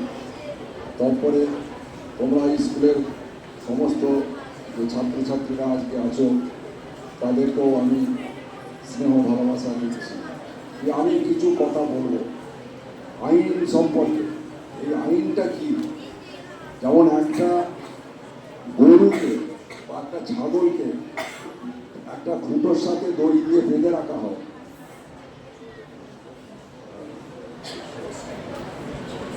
একটা গরু বা একটা ছাগলকে তার গলায় দড়ি দিয়ে একটা জায়গায় বেঁধে রাখা হয় একটা খুঁটির সাথে। সে তার নির্দিষ্ট সীমা আছে, দড়িটা যতটা লম্বা সেই লম্বা জায়গাটার মধ্যেই সে বিচরণ করতে থাকে, সে কিন্তু তার বাইরে যাবে না। আমাদের আইনটাও তাই। ভারতবর্ষের সংবিধান তৈরি হয়েছে এবং সংবিধানে অনেক কিছু বলা আছে এবং বর্তমানে যে সংবিধান এই আইন প্রণেতা তারা বিভিন্ন বুদ্ধিমান ব্যক্তি এবং তাদের মগজাস্ত্র দিয়ে বিভিন্ন আইন তৈরি করেছে। সেই আইনগুলো মানুষের জন্যই তৈরি হয়েছে, আইনের জন্য মানুষ তৈরি হয়নি, মানুষের জন্যই আইন তৈরি হয়েছে, অর্থাৎ আমাদের জন্য আইন তৈরি হয়েছে। এই আইনের মধ্যে আমরা কিন্তু বাধ্যবাধকতা, আমরা একটা স্টেপ যদি পা ফেলি আমাদেরকে বুঝতে হবে আমরা সেইটা আইনের মাধ্যম দিয়েই যাচ্ছি। তোমাদের এই আইনের কচকচানি এতক্ষণ শুনলে খুব বিরক্তিকর। এইটা আমাদের লাইফেও ছিল। আমি যখন ল পড়তে গেছি, আইন এত বিরাট জিনিস, কি করে বুঝবো, কি করে জানবো, কিভাবে করব। আইন হচ্ছে গভীর সমুদ্র, সমুদ্র থেকে আমরা সামান্য নুড়ি পাথরও তুলতে পারিনি, আমরা শিখতে পারিনি। তবুও যতটুকু শিখেছি সেই দিয়ে আমাদের পাথেও করেছি, সেইটাই তোমাদের কাছে আমি আলোচনা করছি। তোমাদের যদি কোনো এই আইন বিষয়ক কোনো প্রশ্ন তোমাদের মনে ওঠে তাহলে আমাদেরকে সেই প্রশ্ন পাঠাবে, আমরা সেই প্রশ্নের উত্তর দিতে বাধ্য এবং আমরা উত্তর দেবো। আমার যে টপিকটা আছে সেইটা হচ্ছে বিশেষত করে আমি যে প্রথম টপিকটা বলবো এইটা খুব গুরুতর এবং ভয়ঙ্কর টপিক। এই টপিকটা কেবলমাত্র যারা কিশোর থেকে যৌবনের সন্ধিকালে আসছো, অর্থাৎ যে সকল শিশুরা 13 বা 12 থেকে 18-র মধ্যে ঢুকছো তাদের ক্ষেত্রে এই আইনটা বিশেষভাবে প্রযোজ্য। এই আইনটা হচ্ছে পক্সো আইন। পক্সোটা কি? এটা পক্সোটা হচ্ছে অ্যাপ্লিকেশন করে এটা ছোট করা হয়েছে, POCSO, পক্সো মানে protection of child from sexual harassment. তাহলে এই protection of child from sexual harassment মানে শিশুদের যে যৌন নির্যাতন, যৌন হ্যারাসমেন্ট এবং পর্নোগ্রাফি দেখা, তাদের থেকে তাদের বাঁচার যে পথ, তার জন্য এই আইনটা তৈরি হয়েছে। এই আইনটা তৈরি হয়েছে 2012 সালে ভারতীয় সংবিধানে এবং ভারতীয় পার্লামেন্টে এই আইনটা তৈরি হয়েছে। এর আগে এই আইনটা ছিল না। 2012 আগে তখন অল্প বয়সী মেয়েদের বিয়ে হয়ে যেত, 18 বছরের নিচে মেয়েদের বিয়ে হয়ে যেত এবং 21 বছরের নিচে ছেলেরা বিয়ে করে ফেলত। তার সমস্যা কি হচ্ছে, বর্তমানে আমরা এই কোর্টে প্র্যাকটিস করে এসে দেখতে পাচ্ছি এখন যারা ডিভোর্স চাইছে, এই নাবালক ছেলে মেয়েদের যে বিবাহটা হয়ে গেছে তাদের হয়তো বাচ্চা কাচ্চা আছে, সেই অবস্থায় অনেক ছেলে বা অনেক মেয়েরা ডিভোর্স চাইতে আসছে, কিন্তু সেই ডিভোর্সগুলো হচ্ছে না। তার একটাই কারণ, তারা নাবালক অবস্থায় বিয়ে করেছিল। বর্তমানে সেটাকে বন্ধ করার জন্য ভারত সরকার এই আইনটা তৈরি করেছে, যে বাল্যবিবাহ আইনটা তৈরি করেছে এবং তার সঙ্গে সঙ্গে 2012 সালে এই শিশুদের যে যৌন নির্যাতন, যৌন হ্যারাসমেন্ট, তার যে অধিকার তারা যে পাবে, সেই অধিকার থেকে বাঁচার যে অধিকার সেইটা তৈরি করা হয়েছে। এইটা খুব ভয়ঙ্কর আইন। তোমরা দেখবে যে গুড টাচ আর ব্যাড টাচ, তুমি হয়তো পাড়ায় ঘুরছো, একটা আমি মেয়ের সম্পর্কেই বলছি, সে হয়তো পাড়ায় ঘুরছে, কোনো একটা ছেলে তার গায়ে হাত দিল, অচেনা ছেলে তার গায়ে হাত দিল, তার হাত ধরে টানলো, এইটাকে বলা হয় ব্যাড টাচ। এইটা আইনের বিরুদ্ধ। আর গুড টাচ কোটাকে বলছো, যখন তুমি তোমার বাড়িতে আছো, তোমার কাকা, তোমার বাবা, তোমার দাদু, তোমার আত্মীয়রা যখন তাদের ইন্টেনশনটা বুঝতে হবে যে সে কি অভিপ্রায় নিয়ে আমার গায়ে হাত দিল, সেইটা যদি বুঝতে পারো, তার অভিপ্রায়টা তোমাদেরকে বুঝতে হবে। সেই অভিপ্রায়টা যদি ভালোর দিকে হয়, একটা কাকা তার ভাইজিকে হয়তো হাতটা ধরলে পড়বি আয় বা খাবি আয়, সেইটা হচ্ছে ব্যাড টাচ। তাহলে গুড টাচ আর ব্যাড টাচ তফাৎটা বুঝেছো কোথায়? যদি না বুঝতে পারো আবার আমাদেরকে প্রশ্ন করবে, আমরা বুঝিয়ে দেবো। এই জিনিসটা এত মারাত্মক জিনিস যে শিশুদের যারা 18 বছরের নিচে ছেলে এবং 21 বছরের নিচে মেয়ে, তাই আমি ভুল বললাম, 18 বছরের নিচে মেয়ে আর 21 বছরের নিচে ছেলে। ছেলেদের ক্ষেত্রেও কিন্তু একটু যৌন হ্যারাসমেন্ট হয়, যৌন নির্যাতন হয়। তাহলে যারা 11, 12, 9, 10 আছো তারা এই যৌন ব্যাপারটা বুঝতে পারো কি? পুরো বুঝতে পারা উচিত, লজ্জা পাবার কিছু নেই।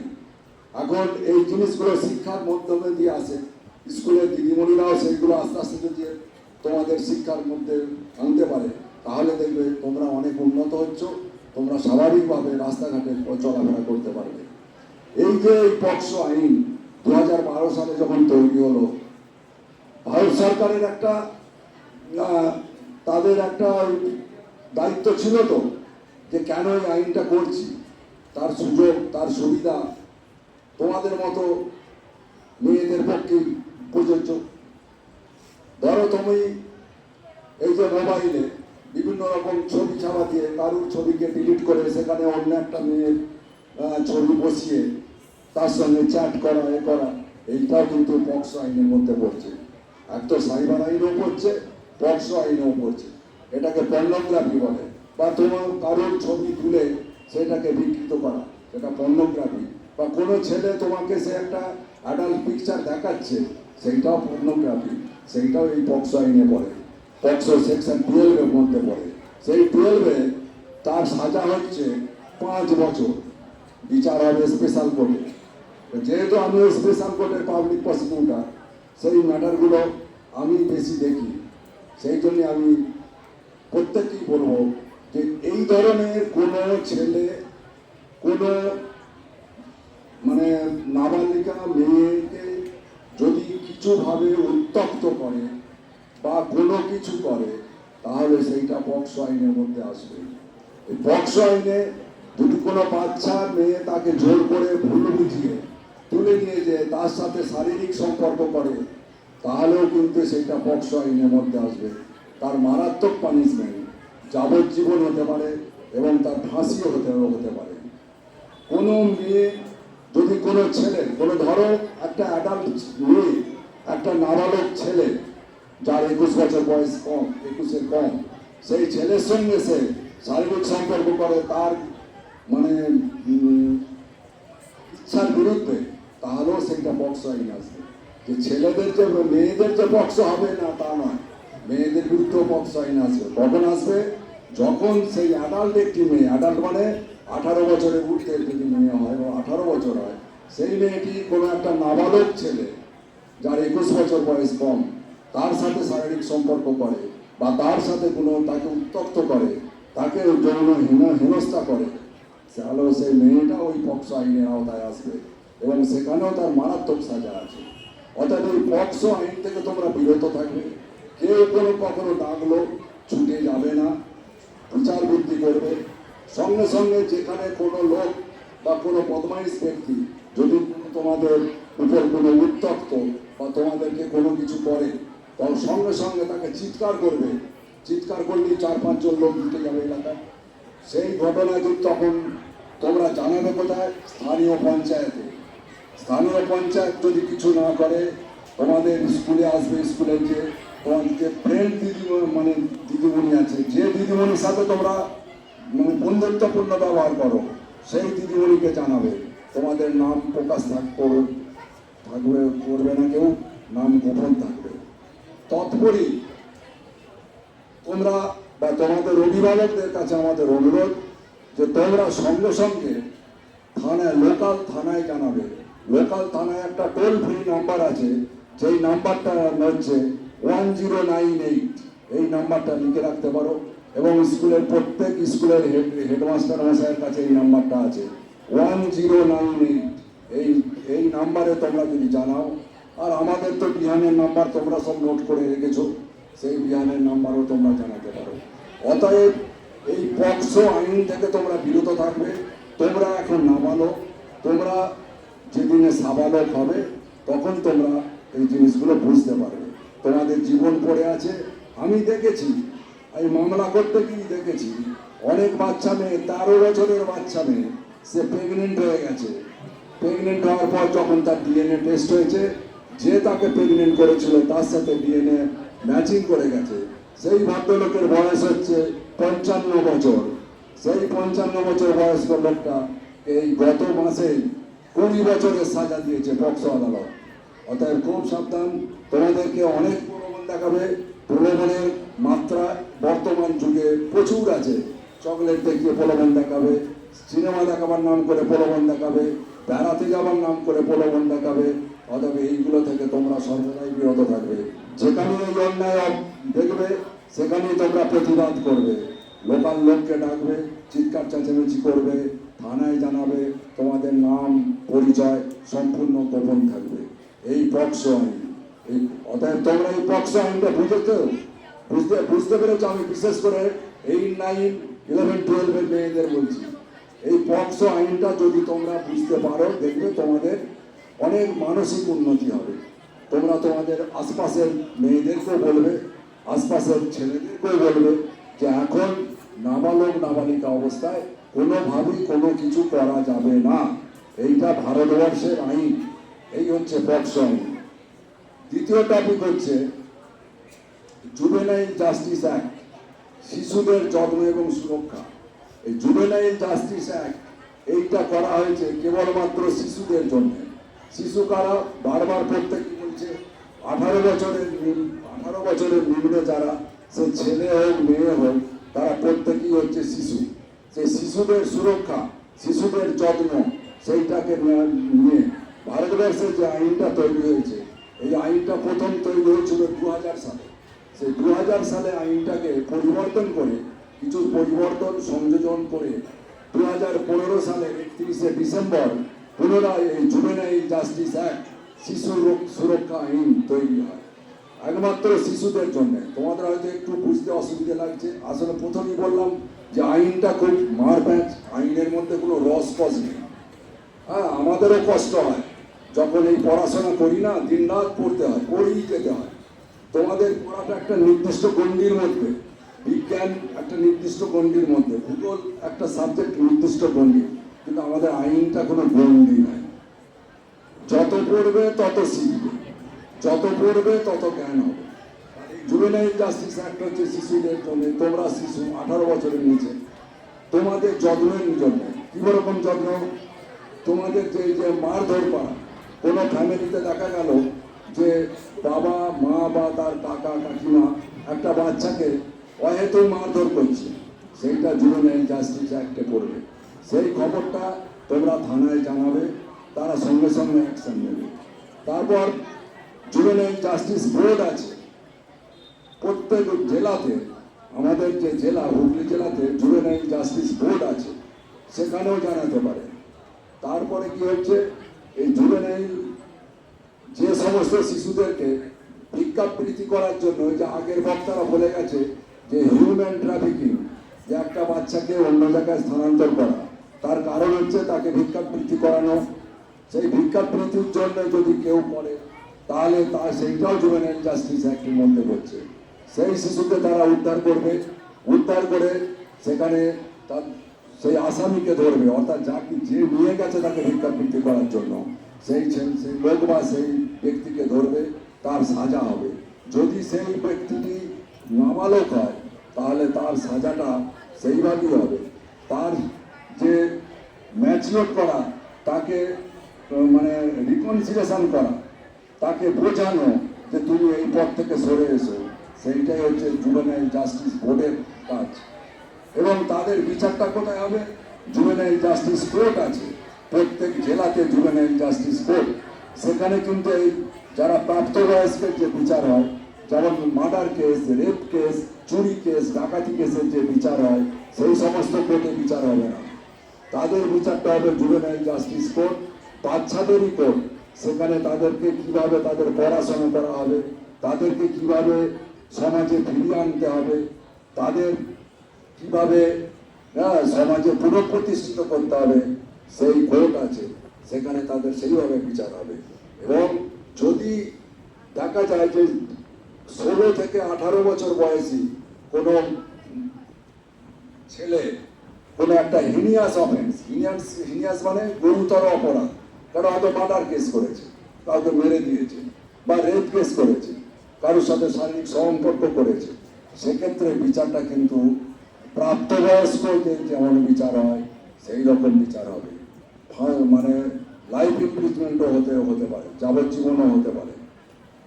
অতএব ভারতবর্ষের যে আইন, সেই আইন প্রত্যেকটা মানুষের ক্ষেত্রে আইন তৈরি আছে, এবং আমরা যদি সচেতনভাবে ঠিকভাবে চলাফেরা করতে পারি, সেই আইনগুলোকে নিজে যদি একটু মানে নিজের দিকে তাকাই, তাহলে কিন্তু আমরা বিপদে পড়ব না। অতএব আমার এই বক্তব্য, সংক্ষিপ্ত বক্তব্য, হয়তো তোমাদের কাছে আইনের কচকচানিটা ভালো লাগছে না, কিন্তু এইগুলো খুব মূল্যবান জিনিস। অন্তত কিছুটা ধারণা তোমরা নিয়ে যাও, নিয়ে গিয়ে পার্শ্ববর্তী তোমাদের বয়সী যারা ছেলে মেয়ে আছে তাদেরকে বলো, এবং তোমাদের বাবা মাকে বলো এই ঘটনাগুলো আমরা শিখেছি, অতএব এইগুলো করা যাবে না। এই বলে আমি সবাইকে আবারও ধন্যবাদ এবং তোমাদেরকে স্নেহ জানিয়ে, শুভেচ্ছা জানিয়ে আমি আমার বক্তব্য শেষ করছি। ধন্যবাদ senior advocate, special public prosecutor মাননীয় অনুপ কুমার দে মহাশয়। বিহান শিশু কল্যাণ সমিতির আজকের যে আইনি সচেতনতা শিবির চলছে তা প্রায় অন্তিম লগ্নে এসে গেছি। এখন তোমাদের সামনে বক্তব্য রাখবে বিহান শিশু কল্যাণ সমিতির কর্ণধার তথা সম্পাদক মাননীয় সুশোভন মুখার্জি। সুশোভন বাবু তোমাদের সামনে তা মূল্যবান বক্তব্য রাখছে। আচ্ছা, আমি কিছু বলার আগে অনুরোধ করব স্কুলের প্রধান শিক্ষক মহাশয়কে একটু আসার জন্য। সঙ্গীতা,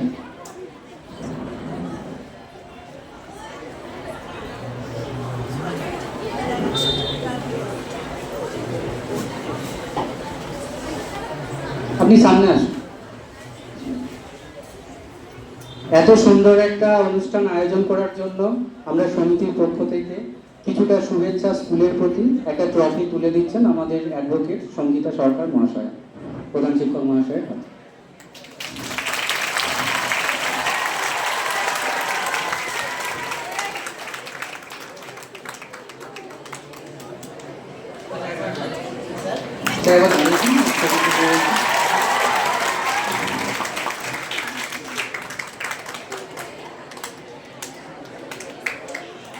ধন্যবাদ। আচ্ছা, এতক্ষণ তো তোমরা শুনলে আমি বুঝতে পারছি, কিছুক্ষণ বসে দেখলাম সব অধৈর্য হয়ে যাচ্ছে যে কি বলছে কিছু বুঝতে পারছি না। এবার তোমরা দুজন বলবে, আমি চাইছি দুজন আজকের অনুষ্ঠান কেমন লাগলো সেটা বলবে আমার বলার পর। সেটা তোমরা গিয়ে বলবে, ঠিক করে নেবে কেমন লাগলো, কোনো উপকার হলো কি না সেগুলো একটু তোমরা বলবে। আচ্ছা, তার আগে আমি কয়েকটা কথা একটু তোমাদের বলি। আজকে কি হলো এটা কিছু বুঝতে পারলে? কিছু বোঝা গেল না। আচ্ছা, আজকের এই সুন্দর অনুষ্ঠানটা আয়োজন করার জন্য স্কুলের প্রধান শিক্ষক মহাশয়, স্কুলের অন্যান্য শিক্ষক মহাশয় এবং শিক্ষিকা মহাশয়া, এবং যদি স্কুলের ম্যানেজিং কমিটির কেউ থেকে থাকেন প্রত্যেককে, এবং অভিভাবক যারা আছেন প্রত্যেককে বিহান শিশু কল্যাণ সমিতির পক্ষ থেকে শ্রদ্ধা, কৃতজ্ঞতা এবং শুভেচ্ছা এই ছেলে মেয়েদের কাছে আমাদের পৌঁছাবার সুযোগ করে দেওয়ার জন্য। আর তোমরা যারা বসে আছো প্রত্যেককে অনেক অনেক শুভেচ্ছা এবং ভালোবাসা। এবার শোনো, কয়েকটা কথা একটু তোমাদের বলছি। এতক্ষণ তোমরা আইনের কথা শুনলে। বিহান শিশু কল্যাণ সমিতি তোমাদের কাছে কেন এলো, কি দরকার ছিল আসা? ওখানে একটা ব্যানার দেখতে পাচ্ছ, একটা ফোন নাম্বার আছে, তাহলে এখানে আসার কি দরকার আছে? স্যার কি হবে? অনেকেই আসে দেখেছি, একটা করে অনুষ্ঠান করলো, আমাদেরকে একটুখানি দুটো কথা বললো, তারপর আমরা বসে থাকি কখন মিডটা হয়ে যাবে, চলে যাবো, তারাও বাড়ি চলে গেল, শেষ না। বিহান শিশু কল্যাণ সমিতি এখানেই শেষ নয়। কেন শেষ নয়? বিহান শিশু কল্যাণ সমিতি যেখানে অনুষ্ঠান করে সেইখানে যত ছেলে মেয়ে আছে তাদের সাথে একটা সম্পর্ক তৈরি হয়েছে। স্যার সম্পর্কটা তৈরি করে কি হবে? আমাদের তো স্যার বাড়িতে সবাই আছে, স্কুলে মানুষজন আছে, প্রত্যেকে আছে, তাহলে বিহানের কি দরকার সেটা একটু কথা বলছি। ওইখানে দেখবে একটা ফোন নাম্বার আছে ব্যানার, প্রত্যেকের কাছে যেন ফোন নাম্বারটা থাকে 9332999100। আজকে তো একই সাথে 3টে স্কুলে প্রোগ্রাম হচ্ছে তোমার একই টাইমে। একটা হচ্ছে ভাঙামোড়ার ওখানে 2টো স্কুল আছে ওইখানে হচ্ছে, প্লাস এইখানে ওইখানে একটা স্কুলে ওখানে ভাঙামোড়া গার্লসের মেয়েগুলো যেখানে আছে ওখানে প্রোগ্রাম হচ্ছে। আমরা শুরু করার আগে ওইখানকার একজন মেয়ে বলল, তার বাবা বলল যে আমরা অনেক জায়গাতে এনজিওর কথা শুনেছিলাম, কিন্তু বিহানে প্রথম দেখলাম। আমার ক্যামেরাম্যান রোহিত আছে, রোহিতের সামনে বললো যে আমি ফোনটা করেছিলাম 40 সেকেন্ড রিং করার দরকার হয়নি, 5 মিনিটের মধ্যে আমার মেয়ের সমস্যাটা মিটে গেছে। ভালো লাগলো কথাটা। আমরা চিন্তাও না ওনার মেয়ে কি বা কোথায় বাড়ি, আমরা শুধু দেখেছিলাম যে মেয়েটার একটা ফোন তার গলা, সে বিপদে পড়ে আমাদেরকে ফোন করেছিল যে স্যার এই সমস্যায় পড়েছি, সেন্টার দিন। 5 মিনিটের মধ্যে আমরা সেন্টার দিয়েছি এবং তার বাবা এবং মেয়েটাকে দেখে বুঝতে পারলাম যে ওই ব্যক্তিটা বা ওই মেয়েটা আমাদেরকে ফোন করেছে। তাহলে তাদের কাছে আমরা তখন অনুষ্ঠানও করিনি, ক্যাম্পও করিনি। আমাদের যে ফোন নাম্বারটা আছে এই ফোন নাম্বারটা 24 ঘন্টা খোলা থাকে। রাত্রি 1টা হোক, 1:30 হোক, 2টো হোক, 2:30 হোক, এই ফোন নাম্বারটাই পাওয়া যায়। হাসছিস কেন যে না ফোন নাম্বারটা তাহলে রাত্রেবেলা কি করবো? রাত্রি 1:45, আমি সব ক্যাম্পে এটা মোটামুটি বলি, একটা ফোন নাম্বারে ফোন এলো, সেই ফোনটা যখন 1:45 স্বাভাবিক তখন আমরা ঘুমাচ্ছি, আমি একবারে ফোনটা আসলেই রিসিভ করি, সেকেন্ড টাইম রিং করতে হয় না। ফোনটা রিসিভ করার পর তোদেরই মতো ক্লাস 11-এর একটা মেয়ে, সে ফোন করে বলছে যে স্যার আমি বাড়িতে দরজা বন্ধ করে দিয়েছি, সিলিং ফ্যান থেকে আমি মায়ের শাড়িটাকে টাঙিয়েছি, আমি গলায় দেবো বলে রেডি করে নিয়েছি, একটা টুল আমার বিছানার উপরে রেখেছি, আপনাকে শুধু স্যার একটা কথা বলা, কারণ তাদের স্কুলে আমরা ক্যাম্প করেছিলাম, এটার নাম পরিচয় আমরা বলবো না বা কোন স্কুল আমরা সেটাও বলবো না। বললো স্যার আমি নিজেকে শেষ করে ফেলছি, আমি গলায় মায়ের কাপড়টা জড়িয়ে নিয়েছিলাম, কিন্তু তাও একবার আপনাদের কথা মনে হলো, শুধু আপনাদেরকে একটা কথা বলে যাচ্ছি, যে ছেলেটা আমার ক্ষতি করলো আমার মারা যাওয়ার পর তাকে আপনারা ছাড়বেন না। মানে সে ঠিক আছে, তাকে তো আমরা দেখবো, আগে তোর কি হয়েছে বল। সে যেটা বললো এটা প্রত্যেকের সাথে ঘটতে পারে। সে দীঘাতে বেড়াতে গেছে তার মা বাবার সাথে, অন্য কারোর সাথে নয়।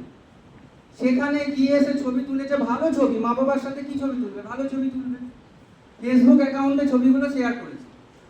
একটা ছেলে ওই মেয়েটার পেছনে অনেক দিন ধরে পড়েছিল, সে মেয়েটাকে বলেছিল তাকে ভালোবাসে, মেয়েটা বলেছে না আমি পড়াশোনা করবো, আমি পড়াশোনা করতে চাই। সে ওই মেয়ের ছবিটাকে, এখন যদি ফোনে এআই সিস্টেম আছে, একটা ছবির থেকে বাকি দুজনকে কেটে দেওয়া যায়, যাই তো এখন তোরা জানিস অনেক এক্সপার্ট, আমাদের এখানে সনাতন বাবু আছে, কিছু জানে না ফোনের অতটা, তোরা তাদের থেকেও এক্সপার্ট।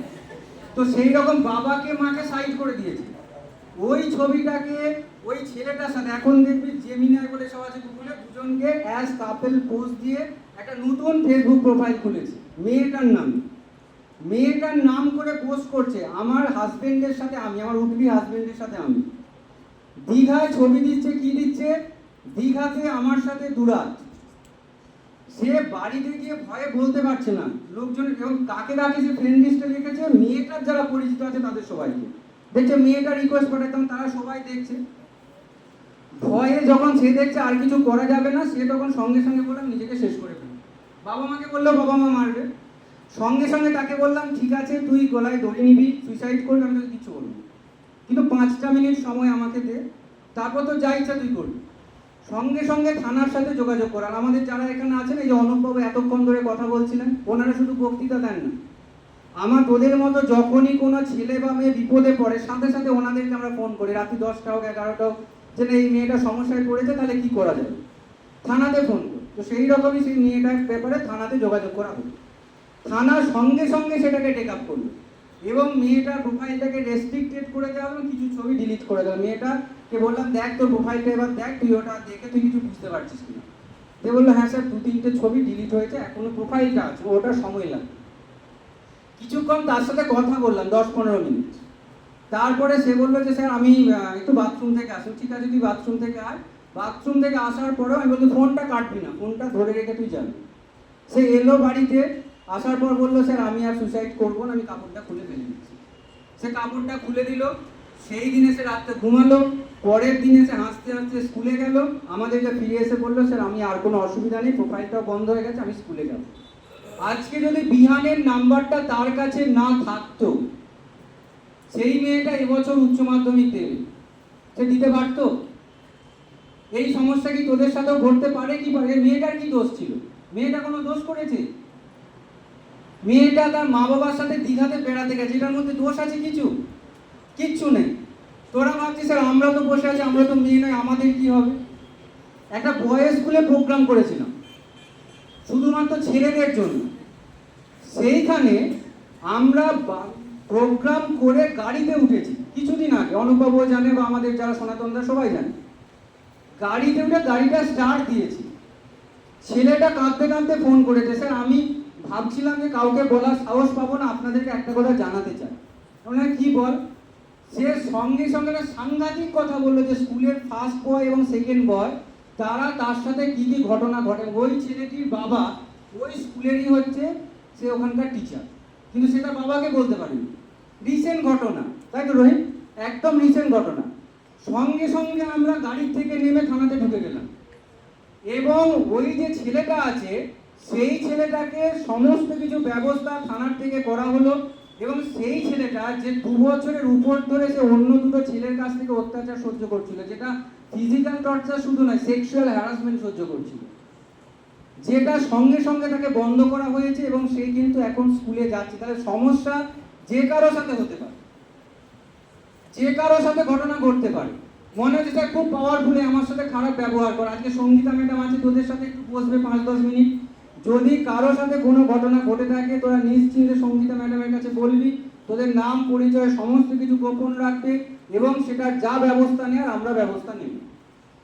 হয়তো দেখা যাচ্ছে তোরা দেখছিস না স্যার পুলিশ অফিসার, স্যার ইনি হচ্ছেন কোনো একটা বিরাট অফিসের চাকরি করেন, স্যার ইনি হচ্ছেন এই অফিসের একজন বিরাট বড় WBCS অফিসার, স্যার উনি হচ্ছেন জজ সাহেব, উনি এই জায়গাতে পোস্টিং করেন, উনি পার্টির বড় নেতা, কি উনি স্যার আমার স্কুলের টিচার, বা উনি স্যার আমাকে টিউশন পড়ানো, আমি তো ওনার বিরুদ্ধে মুখ খুললে আমার সমস্যা হয়ে যাবে। শুধু একটা ফোন কল বিহান শিশু কল্যাণ সমিতিতে আমি দায়িত্ব নিয়ে বলে যাচ্ছি, তিনি যত পাওয়ারফুল হোক, তিনি যত পাওয়ারফুল হোক, তোরা আমাদের কাছে নিজের ছেলে মেয়ের মতো। যদি কোনো কিছু ঘটনা ঘটে শুধু একবার ফোন করে দিবি, তার সমস্ত ব্যবস্থা আমরা করে নেব। আজকের পর থেকে যখন তোরা রাস্তাতে হাঁটবি, একা ভাববি না যে মা বাবা স্যার আমার খুব গরিব, কোনো ব্যাপার নেই, বিহান তোদের সাথে সব সময় আছে। রাস্তা দিয়ে যখন হাঁটবি জানবি যদি কোনো একটা ছেলে তোদেরকে টোনটিটকেরি মারে, তিনি যত বড় পাওয়ারফুল হোক, আমি জোর করে বলে যাচ্ছি, তার আমরা সেই যেদিন ফোন করবি সেদিনের মধ্যে আমরা ব্যবস্থা নেব। তার জন্য যত দূর যেতে হয় আমরা যাব। সেজন্য আজকের পর কেউ কখনো নিজেদেরকে একা ভাববি না। বিহান শিশু কল্যাণ সমিতি সব সময় তোদের সাথে আছে। নাম্বারটা ফোনে সেভ করে রাখবি, আর বাড়িতে গিয়ে ফেসবুকে সার্চ করবি বিহান শিশু কল্যাণ সমিতি ইংরাজিতে, দিয়ে ওইখানে একটা ফেসবুক প্রোফাইল আছে আমাদের, প্রত্যেকে ফলো করে রাখবি, কারণ ওইখানে প্রচুর ভালো জিনিস, তোদের উপযোগী অনেক কিছু জিনিস ওখানে দেওয়া থাকে, ভালো ভালো ভিডিও তোদের উপযোগী। আমার এখানে রোহিত দল আছে, উনি সিনেমা ডিরেক্টর, প্রচুর আন্তর্জাতিক পুরস্কার পেয়েছে, তোদের জন্য সিনেমা বানায়, যেগুলোকে আমরা ওইখানে পোস্ট করি, সেগুলো তোরা দেখতে পাবি। কিন্তু প্রত্যেকে আমি আজকে যাওয়ার পরে চেক করব, প্রত্যেকে প্রোফাইলটা হচ্ছে ফলো করবি। এটা গেল তোদের একটা দিক, যদি এইসব ঘটনা ঘটে যেটা আজকে হচ্ছে অনুষ্ঠানটা। আর একটা দিক আছে, যা তোদের পড়াশোনার আগ্রহ আছে কিন্তু তোর মা বাবা সেরকম তোদেরকে বইপত্র কিনে দিতে পারছে না, বা হয়তো দেখা গেল যে তোদের খাতা কিনতে পারছিস না, কারোর জামা কাপড় কিনতে পারছিস না, আমাদের নাম্বারে ফোন করবি, সাথে সাথে আমাদের সাধ্যমতো যতটা পারবো, কারণ আমাদেরকে কোনো সরকার থেকে সাহায্য করেনি, আমরা যতটা তোদের জন্য কাজ করি পুরোটাই। যে যারা এসেছে আজকে, এইরকম প্রচুর মানুষজন আছে যারা মাসের শেষে যে মাইনেটা পায় তার একটা ভাগ রেখে দেয় তোদের মতো সব ছেলে মেয়েদের জন্য। স্যার তাহলে আপনার ছেলে মেয়ে কটা? আমার 1865টা আমাদের ছেলে মেয়ে, তোদের মতো যারা বিহানে যুক্ত হয়েছে। আজকের পর থেকে তোরাও আমাদের সাথে যুক্ত হলে, আজকের পর কেউ রাস্তা দিয়ে যখন বেরোবি, যার যা সমস্যা আছে কেউ ভয়ে মুখ বন্ধ রাখবি না, মনে থাকবে? মনে থাকবে তো? আর আজকে সঙ্গীতা ম্যাডাম থাকবে, সঙ্গীতা ম্যাডামের সাথে আমি 5 মিনিট তোদের কোথাও একটা বসার ব্যবস্থা করে দিচ্ছি, হেডমাস্টারের সাথে কথা বলে নিশ্চিন্তে তোরা বলবি। সঙ্গীতা ম্যাডাম কাউকে সেই কথাটা বলবে না যে কার কি সমস্যা হয়েছে, ঠিক আছে? প্রত্যেকে ভালো থাকবি, যে কোনো সমস্যায় যোগাযোগ করবি। এবার দুজনকে আমি অনুরোধ করবো, তোদের মধ্যে যারা আছে 2 থেকে 3 জন তোরা আসবি, তোদের কার কি হলো আজকের অভিজ্ঞতা একটু তোরা শেয়ার করবি। সকলকে অনেক অনেক ধন্যবাদ এবং স্কুলের প্রত্যেককে বিয়াম শিশু কল্যাণ সমিতির পক্ষ থেকে নতমস্তকে প্রণাম, এতগুলো ছেলের পাশে দাঁড়াবার সুযোগ করে দেওয়ার জন্য। ধন্যবাদ বিশ্ববর্ণ মুখার্জি মাতাকে। এখন বিয়াম শিশু কল্যাণ সমিতি যে আজকের আইনি সচেতনতা শিবির চলছিল প্রায় শেষ। এই মুহূর্তে আমাদের সম্পাদক মাননীয় সুশোভন বাবু যা বললেন যে তোমরা এতক্ষণ যে আমাদের অ্যাডভোকেট মহাশয়রা যা যা বললেন তা তোমরা কতটা বুঝলে বা বুঝতে পারলে বা পারলে না, সেই জন্যে তোমাদের মধ্যে থেকে বিশেষ করে একজন মহিলা আর একজন ছেলে এলে ভালো হয়, একটি মেয়ে একটি ছেলে।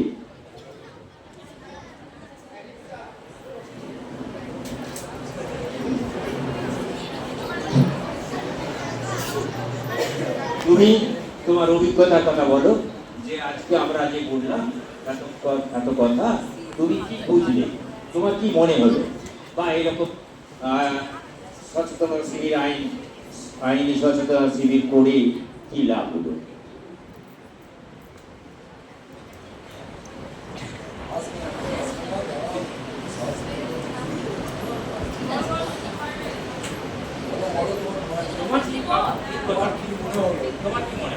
ভালো লাগলো?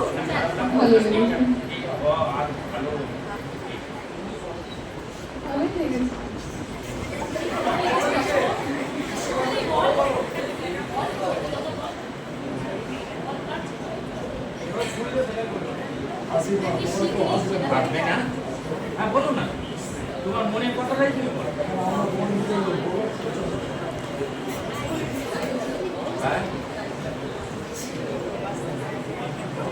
তোমার কি মনে হলো? খুব ভালো লাগছে? তোমার কিছু অভিজ্ঞতা হয়েছে এর মধ্যে থেকে?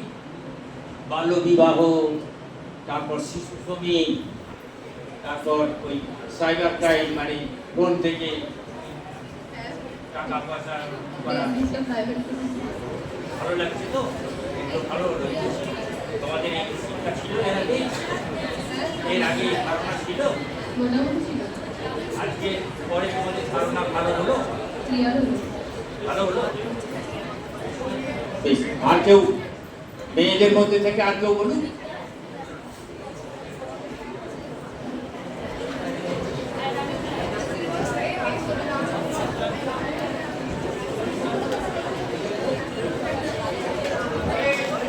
তোমার কি ধারণা হলো তুমি বলো। তোমার নাম কি?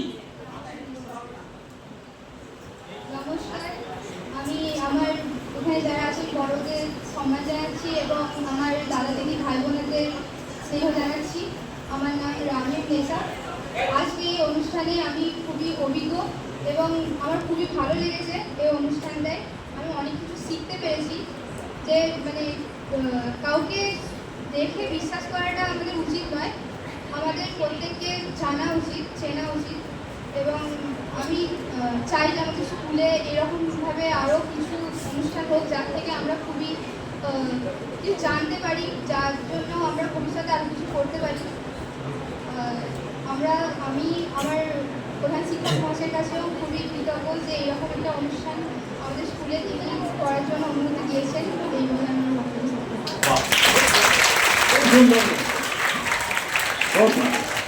ছেলেদের মধ্যে থেকে কেউ বলবে? ছেলেদের মধ্যে থেকে একজন এসো।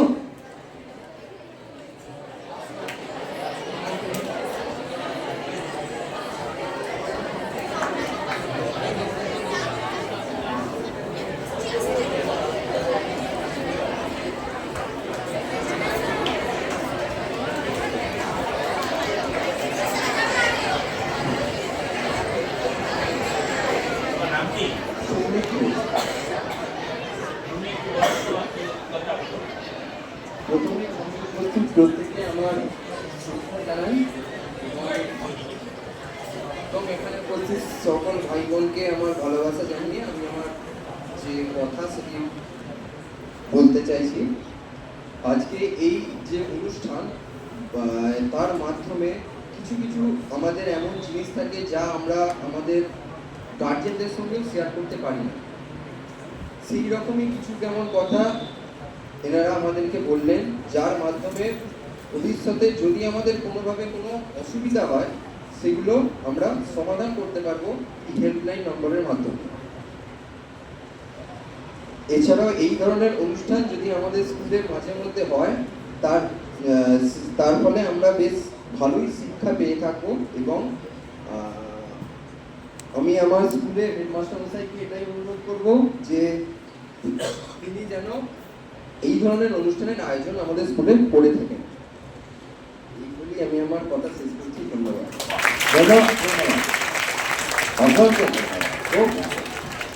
এখন আজাদ হাই স্কুলে মাননীয় শিক্ষক, প্রধান শিক্ষক বা কোনো শিক্ষক মহাশয়কে কিছু বলার জন্য অনুরোধ করব।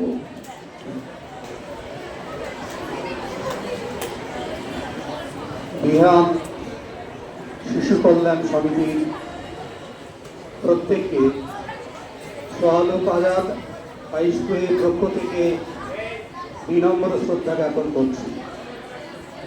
সেই সঙ্গে এই অনুষ্ঠানকে কেন্দ্র করে এই অনুষ্ঠান গৃহে যে সমস্ত ছাত্রছাত্রীরা উপস্থিত হয়েছে প্রত্যেককে আমি আমার অন্তরের অন্তঃস্থল থেকে স্নেহাশিস জ্ঞাপন করছি। বিহান শিশু কল্যাণ সমিতি একটা নতুন ভাবনা, একটা নতুন চিন্তা, যেটা আমাদের অত্যন্ত যুগোপযোগী।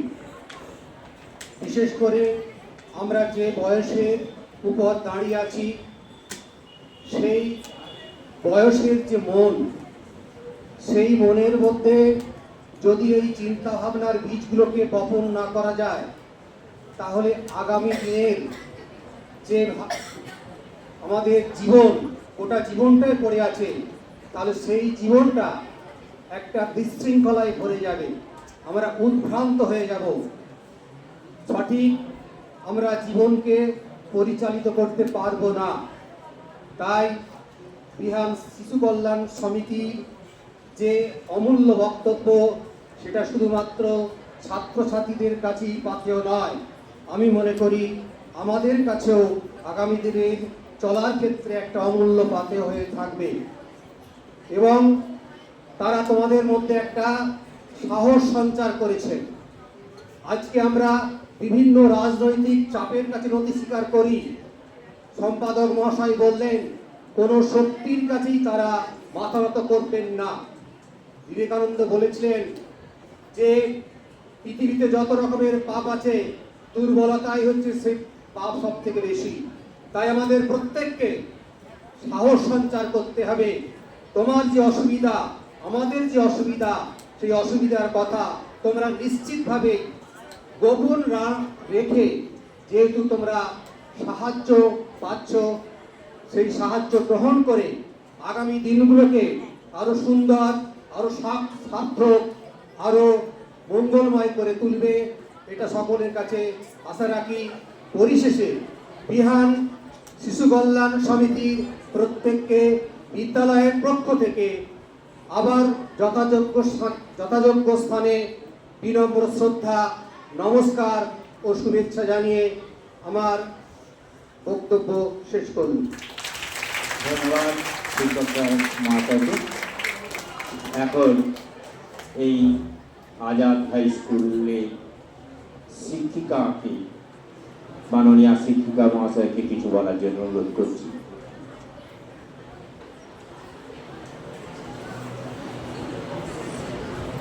আজকে এই আলোচনা সভার মঞ্চে উপবিষ্ট প্রধান শিক্ষক মহাশয়, আমার অন্যান্য সহকর্মীবৃন্দ এবং যারা সম্মানীয় ব্যক্তিগণ এখানে উপস্থিত হয়েছেন, প্রত্যেককে সশ্রদ্ধ প্রণাম এবং শ্রদ্ধা জানাই। আমি আমাদের স্কুলের ছাত্রছাত্রীদের অভিভাবকদেরও সম্মান জানাই। আর সামনে যারা আমার ছাত্রছাত্রীরা বসে আছো তাদেরও আমার স্নেহাশী আজকে এই যে আলোচনা সভা, এই আলোচনা সভাটা একেবারেই নতুন। আমরা ছাত্র জীবন থেকে পেরিয়ে আজকে শিক্ষকতার জায়গায় চলে এসেছি, কিন্তু আমাদের সময় এই ধরনের কোনো আলোচনা শিবির হয়নি। এটা একেবারে নতুন এবং ভীষণভাবে আমাদের যুগোপযোগী।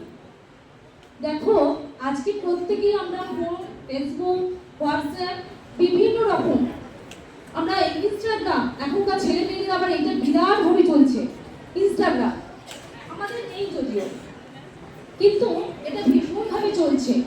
এবং দেখতে পাচ্ছি আমি তো ক্লাসে গিয়ে শুনতে পাই এর রিলস বানাচ্ছে, আজকে ওর রিলস দেখা যাচ্ছে, এরকম তো ছেলে মেয়েদের মধ্যে চলছে। কিন্তু তার যে খারাপ দিকটা আজকে এনারা তুলে ধরলেন। তোমরা প্রত্যেকেই কিন্তু এই বিষয়ে সচেতন হও। এবার আমরা অনেক সচেতন করেছি, কিন্তু তোমরা এই বিষয়ে কোনোটাই গুরুত্ব দাওনি। আজকের এই যে সচেতনতা শিবির থেকে তোমাদের বোঝা উচিত যে আজকে আমাদের এই যে যান্ত্রিক সভ্যতায় যে আমরা কোন জায়গায় গিয়ে পৌঁছে যাচ্ছি, যেখানে আমাদের মৃত্যু পর্যন্ত অবধারিত। আমরা জানি না যে আমরা কোন মরণ ভাবে পা দিয়ে ফেলছি। এখান থেকে কিন্তু তোমাদেরকে সরে আসতে হবে।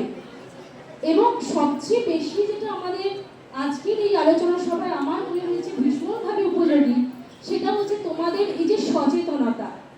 তোমরা জানো না যে তোমাদের কি কি করা উচিত, কি কি করা উচিত নয়। তোমাদের সম্পর্কে যে আইন আছে, সেই আইন সম্পর্কে তোমরা ওয়াকিবহাল ছিলে না।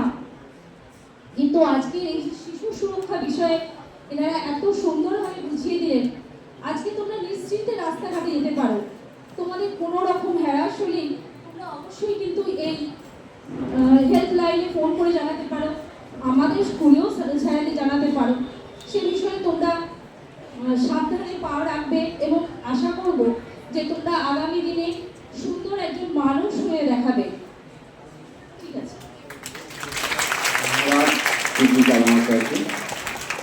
এখন ছাত্রীদের অনুরোধ করবো, তোমাদের ব্যক্তিগত যদি কারো কোনো সমস্যা থাকে, আমাদের সঙ্গীতা ম্যাডাম আছেন, লেডি অ্যাডভোকেট, ওনার কাছে তোমরা নিঃসংকোচে বলতে পারো। এখানে কোনো প্রকাশ্যে নয়, কারো যদি কোনো সমস্যা থাকে, না না আমি তা বলছি না তো, আমি সঙ্গীতা ম্যাডামকে নিয়ে বাইরে পাশের ঘরে, সেই রকম কারো যদি থাকে, আমার সঙ্গীতা ম্যাডাম ওখানে যাচ্ছে, তাহলে পাশের ঘরে চলে যেতে বলবো। এখন আমরা ছেলেমেয়েরা সমস্ত শিক্ষক শিক্ষিকা সমস্ত এক জায়গায় এলে আমাদের সকলকে নিয়ে একটা ছবি তোলা হবে আপনাদের। সেটা এখান থেকে হলে ভালো হয় নাকি নিচে করবে, সেটা ঠিক করতে ভালো হয়। এইখানে করলে ভালো হয় নাকি?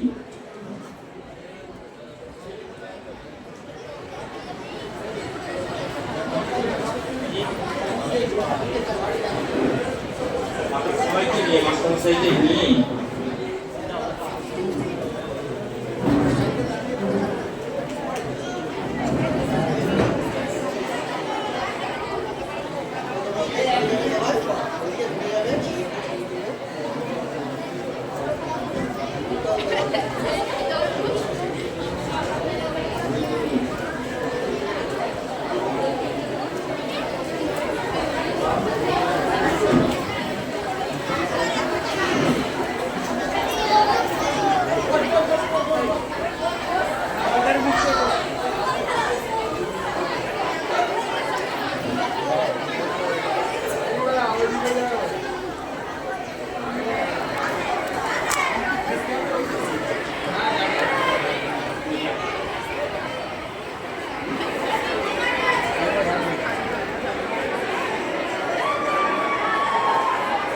আস্তে আস্তে আস্তে